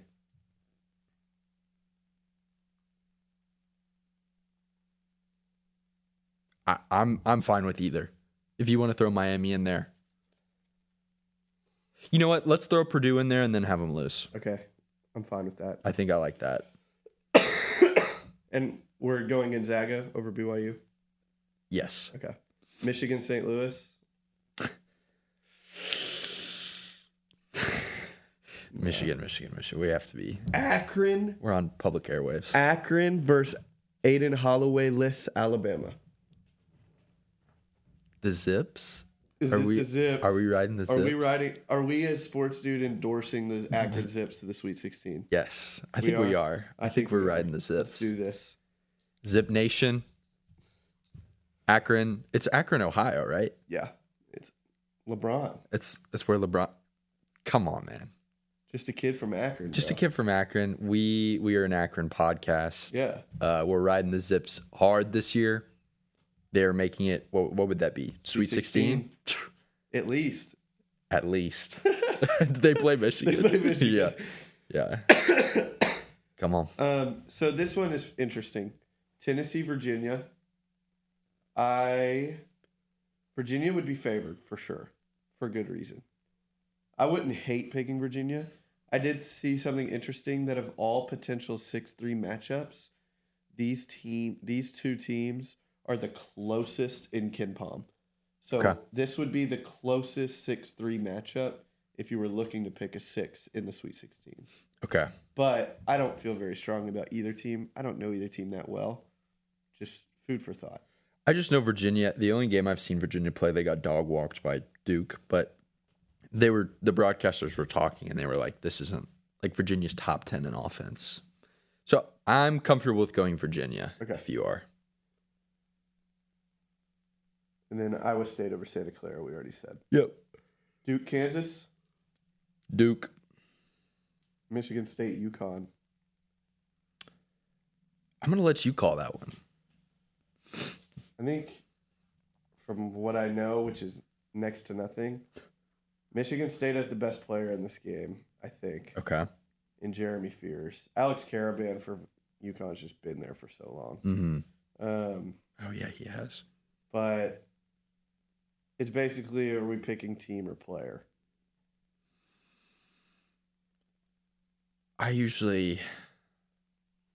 It's so close. I usually go team in that scenario, but does Michigan State have still a good team around him, or is it really just... No, it's not just him. They have a decent team. He's just the best player. He averages 16 points and 9 assists. Wow. Good Lord. Then let's go Michigan State. Why not? Why not? Florida, Vanderbilt. Rematch? There's no way. There's no way. I think Florida gets them. I do too. Or Vandy doesn't make it that far. Yeah. Because then imagine if it's Florida, Nebraska. Mm-hmm. I think it's Florida. So I say Florida. Illinois, Houston. Ooh. You wanna throw Illinois? That one's so hard. Because I hope that game happens. Yeah. Because, I mean, Illinois is, again, the most efficient offense in the country. Uh-huh. Houston, I mean, one of the top defensive teams. Yeah. They're also top 15 in offensive efficiency. Okay. These are two very similar teams. What are you feeling?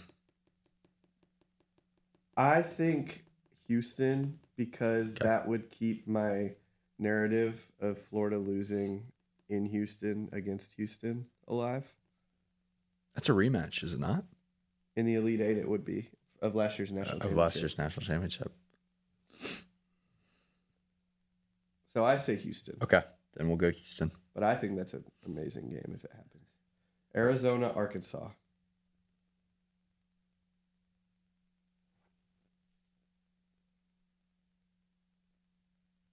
Is Arizona's like that? Okay.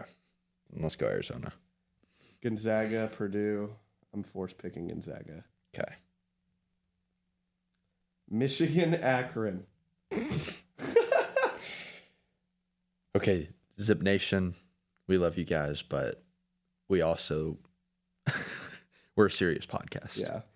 We have to be a serious podcast. We're gonna pick Michigan. Iowa State, Virginia.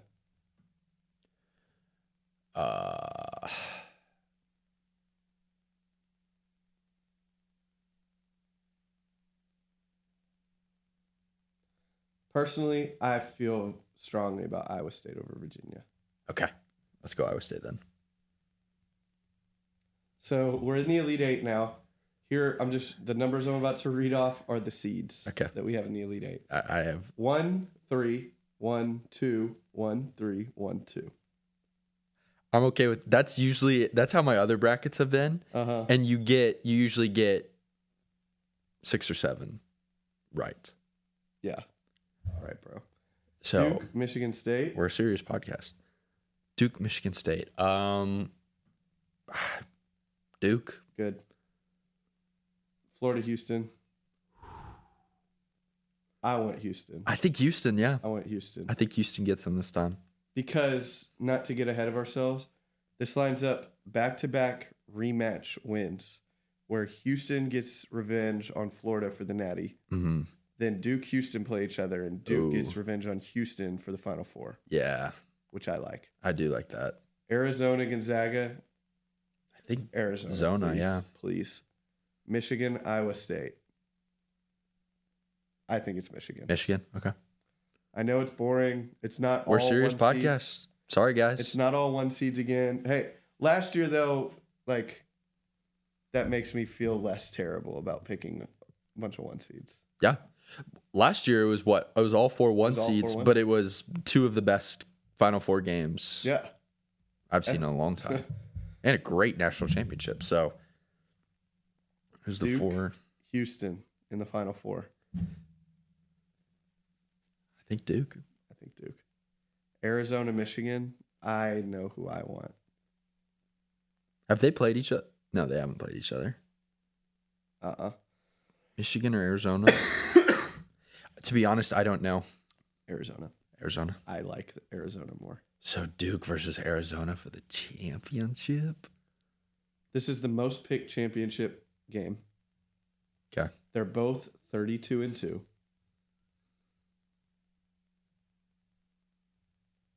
What do you think? Duke versus Arizona? So this is the most picked game. You want to hear the distribution of picks? Sure. There have been just barely over 2 million who have picked Duke. Okay. There's been just over 1.6 million to pick Arizona. Okay. I was leaning more towards Duke. I was too, to be honest. So are we doing it?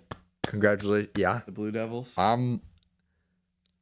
So far, I mean, the past 3 or 4 times I've done this, there's been a team that has been a cut above the rest, and you pick them to win it, and they win it. Mm-hmm. Now, it doesn't happen every time. What was the? Oh yeah, it was the weird Final Four, but UConn was in it, and they ended up just smoking whoever it was. So I'm totally game for picking Duke because. All right, there we go. Submit. All right, ladies and gentlemen, that is our bracket. Hopefully, I'm putting the name on right now. So yeah, if you want to, who's the Warren Buffett, right? Offered $1 billion if you get a perfect bracket. Yep. How are we dividing? It's 50-50, right? Yeah, we'd 50-50. I'll take 500 mil. I'll take 500 mil. What would you do with 500 million? Nothing for the rest of your life? I don't want to know. I've been advised to not say. I saw a video, and it was such a dumb video, but it was like this. I think it was like his wife was like videoing him, be like, "Would you punch me in the face for $1 billion?" And he looked, she was like, "Yes." She was like, "Would you punch your mom?" "Yes." I would punch everyone in this room for $1 billion.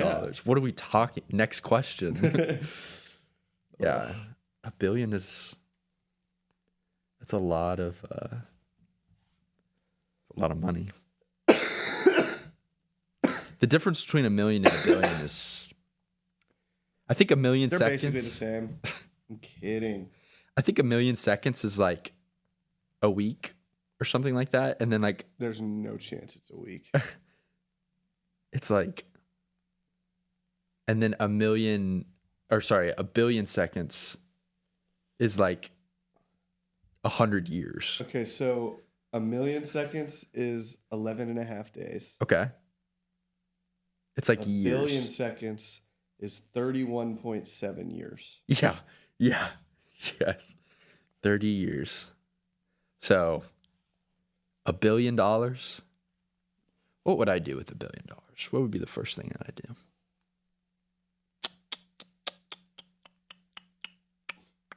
I would get a lake house. Yeah, same. Oh my God. Stop. We can't talk about this. I'm going to get sad. I would get a lake house. I'm going to get sad. I would just do a job that I want to do. I'd probably just maybe go back to school and study like psychology to become like a sports psychologist or something like that.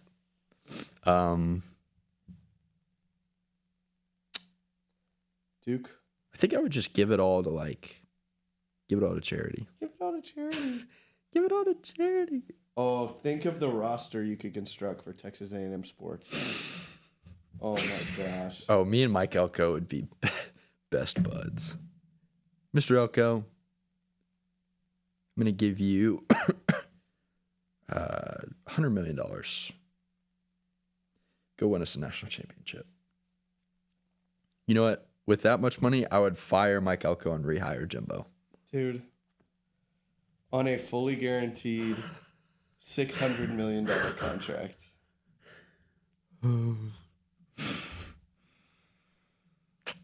What else would I do? I would...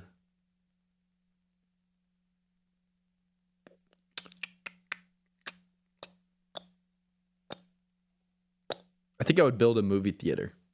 I would build a movie theater on a property. Mm-hmm. And I would just then I could, you know what I wonder if, so you know how movie theaters, they get the movies or whatever, or I don't know how it works, but they're an established movie theater. When it releases, it's they get the film or whatever and they're able to play it. Mm-hmm. I think I would I would build a movie theater on my place. I would do whatever's necessary to make it a technical movie theater. And then I would just on release date, I would just go to my movie theater, but I'm only allowed in the movie theater. So I would just mm-hmm. They would send me the Odyssey and I would just watch by myself in a movie theater. Yeah, that would be lit. That would be so nice.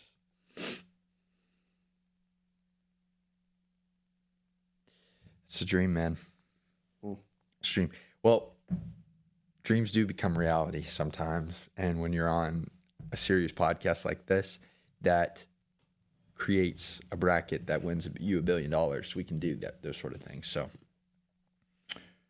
let's see. Computer just died. I think we have only a few more things. I thought that was it.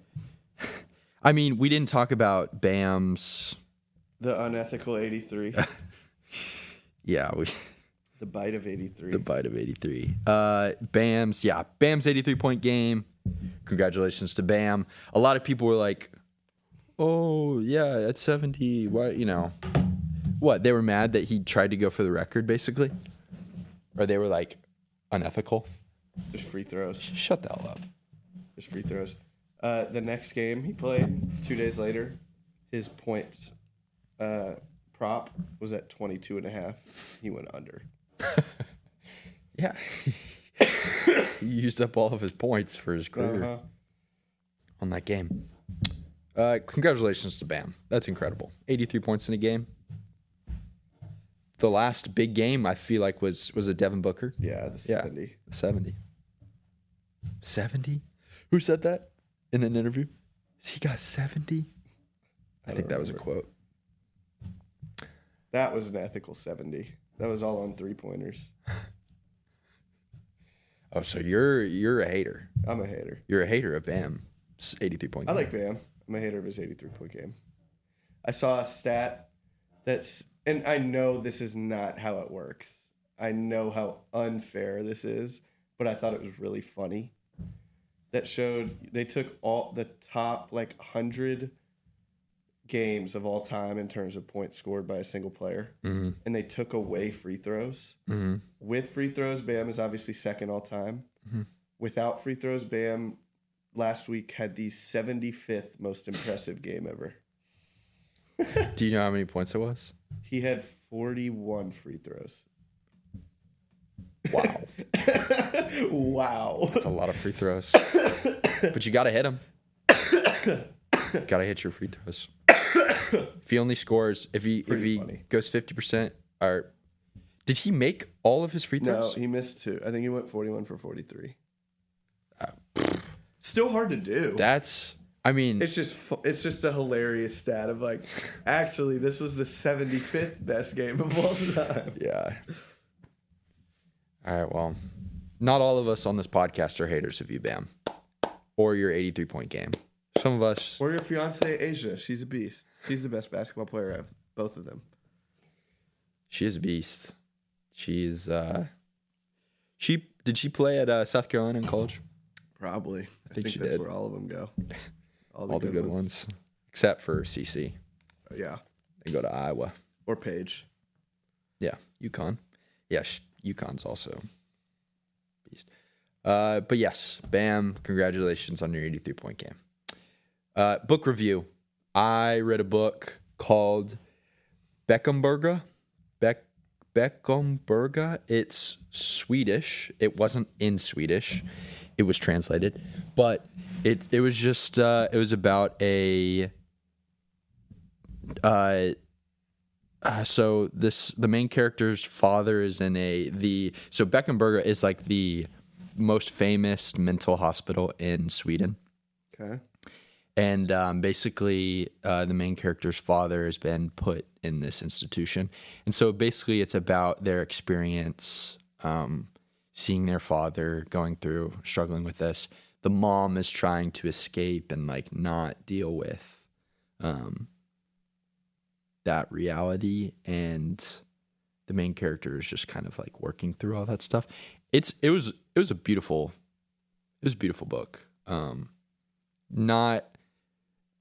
was talking about this with somebody the other day. A lot of people that I talk to read books. It's always self-help books. It's always like, it's like there's a purpose in reading it of like to get better or to like to do something. Because it is kind of weird if somebody was like to ask you, like, oh, why are you reading that book, for school or for whatever? And it's like, no, I liked this book. It's always like, oh, okay.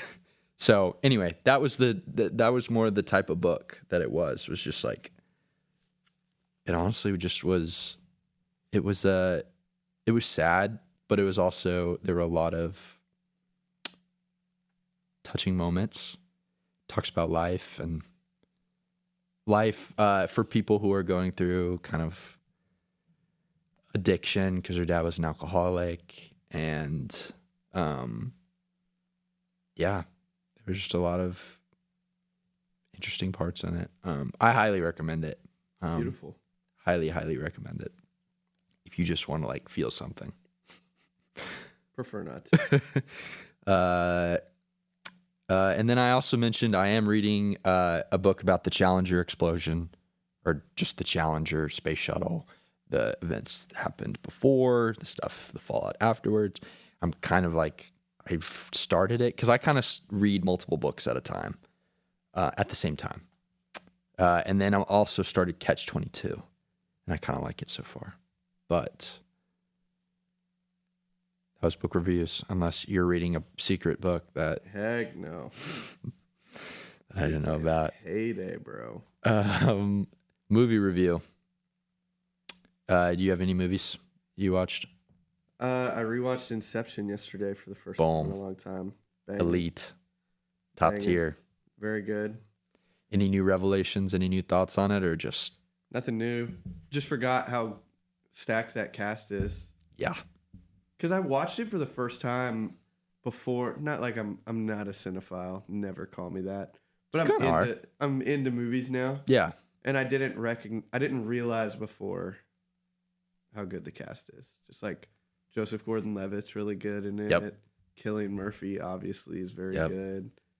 I didn't even realize it was Tom Hardy. I forgot Tom Hardy was in the movie until I watched it last night. Yes. He's great in it. Yes. He's hilarious. Yeah. Isn't the butler? Yeah. I was trying to think of his name. I can't remember. Is Sir William? Sir William something. Some Charles. Yeah. Something like that. He's always good. It's great. There's also and then obviously Leo, but yes, yeah, Leo. Is there anybody else? I'm trying to think. Yeah, no, it's just a really good movie. The premise is something that I think about probably like once every 2 weeks. Just, it's such the idea of like, not as much like incepting an idea, but just this difference between like, if you believe that you had the idea yourself, you're going to act on it. It's kind of like, I think of this of like movies. For instance, if someone were to be like, oh, you're really going to like this movie, or like, I have this movie for you. It's not that it hinders me from actually liking the movie, but there's an element of, oh, this person recommended this movie, and so if I like it, it wasn't my choice. Versus you watch a movie, no one ever told you about this movie. It's kind of a niche movie. Maybe this is just me personally, but it's like if I watch it and I like it, it's like that's my movie, or like it was my choice to like this movie, and I am not worried about like I wasn't influenced in any way when making a decision. And I think just that is such a phenomenon that happens in psychology. And that movie visually takes that idea to another level. So that's why I like Christopher Nolan so much. And Dennis. Speaking of Arrival. Yeah. I forgot that was Dennis. The song at the beginning, Something Night. Oh. I would play it if this wasn't going to go up on YouTube. But, I'm such a nerd about this movie because the short story that was written by... Did I already explain this at the beginning of the podcast? I explained this earlier to someone else. But yeah, the language and how that affects how we think, talking about the Sapphire Whorf hypothesis that's mentioned in the movie, about how we think linearly and imagine thinking like if our brains were oriented differently, or language that it's more like a photo that you see, and that's not a linear thing. That's like it exists all at one time. And so imagine a language in which you see the beginning, you see the end. It's non-linear. It's not something has to happen in order for this, or in the way in which we live our lives linearly, in which we don't know the future. Imagine if you did know the future, how would that change your life? And so it switches from like a progression mindset to a experience and soak up the moment mindset. And it would be the difference between like, it'd be like watching a movie that you've already seen. It's like you still enjoy watching the movie. And that's why you watch it, is to enjoy it, not because you don't know the twist that's going to happen in the end. You already know the twist, but and then so yeah, if you haven't seen the movie, maybe skip this part, but just for Amy Adams' character, for her to know that her daughter is going to pass away of cancer, but she knows that's going to happen, but she still decides to go through with that. It flips the mindset from trying to stop bad outcomes from happening, but rather saying there's going to be so much good, even though the ending is going to be so sad. And so it really, like, from a philosophical standpoint, it's different processes and different ways in which to live life. And Jeremy Renner, so her husband, he doesn't know that she's going to get cancer. And when she tells him that she knows that her daughter's going to get cancer, he leaves, because he's like, why would we have ever done this if we knew that that was going to be the end? And you see the two different philosophies embodied in that, because he is outcome oriented of, if we know something bad is going to happen, we have to prevent it. She is a different philosophy of, but there's so much good within it. And this kind of, I've even talked about, like, that's an illustration of Dune versus Lord of the Rings, where Frodo has the mindset of, we do good regardless of what happens. Like, we just do the next good thing. Whereas Dune and Paul Atreides is, we have to stop bad outcomes from happening, and so we choose the lesser of two evils. And what you see is Paul Atreides, he gets into some deep crap. Well put. Because he's choosing the lesser of two evils each time, and he's trying to stop a jihad, but he starts a jihad to stop one. So it's just, whereas Frodo is like, in the story, right, he throws the ring into the fire and everything's good. But like, if you think of that in life now as a person, sometimes that doesn't happen. Sometimes life just keeps being terrible to you, but it's a process versus trying to control outcomes. And so anyway, that might be a little mixing some other things into it rather than exactly what the movie Arrival is talking about or exactly what Lord of the Rings or Dune is talking about. But that's what I saw specifically while watching Arrival. And the book, the short story of Our Lives by Ted Chiang, kind of does it's more focused on the scientific and how there's a principle. I forget what the principle it is, but it's where if light knows the fastest way to travel between 2 points, it has to also know all of the other slowest ways. Therefore, light technically knows both the future, because it's really hard to explain. If you read the short story, it does a better job. But in a sense, that's kind of what is talked about in the short story, in Arrival, but more science. The book is more sciencey. And then I also watched Dunkirk. Great movie. Fantastic. Hans Zimmer masterclass. Made me so excited for the Odyssey. The two parts that got me very emotional. One, Tom Hardy's character at the end, his sacrifice. And then when Cillian Murphy's character knocks over Barry Keoghan, he hits his head. Spoiler alert. If you haven't watched the movie, go watch it. But Barry Keoghan's character dies. And he's messed up with PTSD, but he comes in and he's like, is he going to be okay? And the father and son are like, he'll be fine. Or they lie to him and they say he'll be fine. That moment to me, that mercy of not telling him, because he's already messed up. If they tell him that, he's done for. He's done so. Yeah, that both of those made me very emotional. So, Iron Claw. Oh, I used to be a brother. Oh, All time. Yeah, it was my brother's birthday this past week, and I showed them that clip, and I said that every time I see that part, I think of them. It makes me emotional. So, also go see Iron Claw if you haven't seen it. Please. Oh, so good. Did you already say your movies? Okay. I think that's all I got. That's all I got. Word.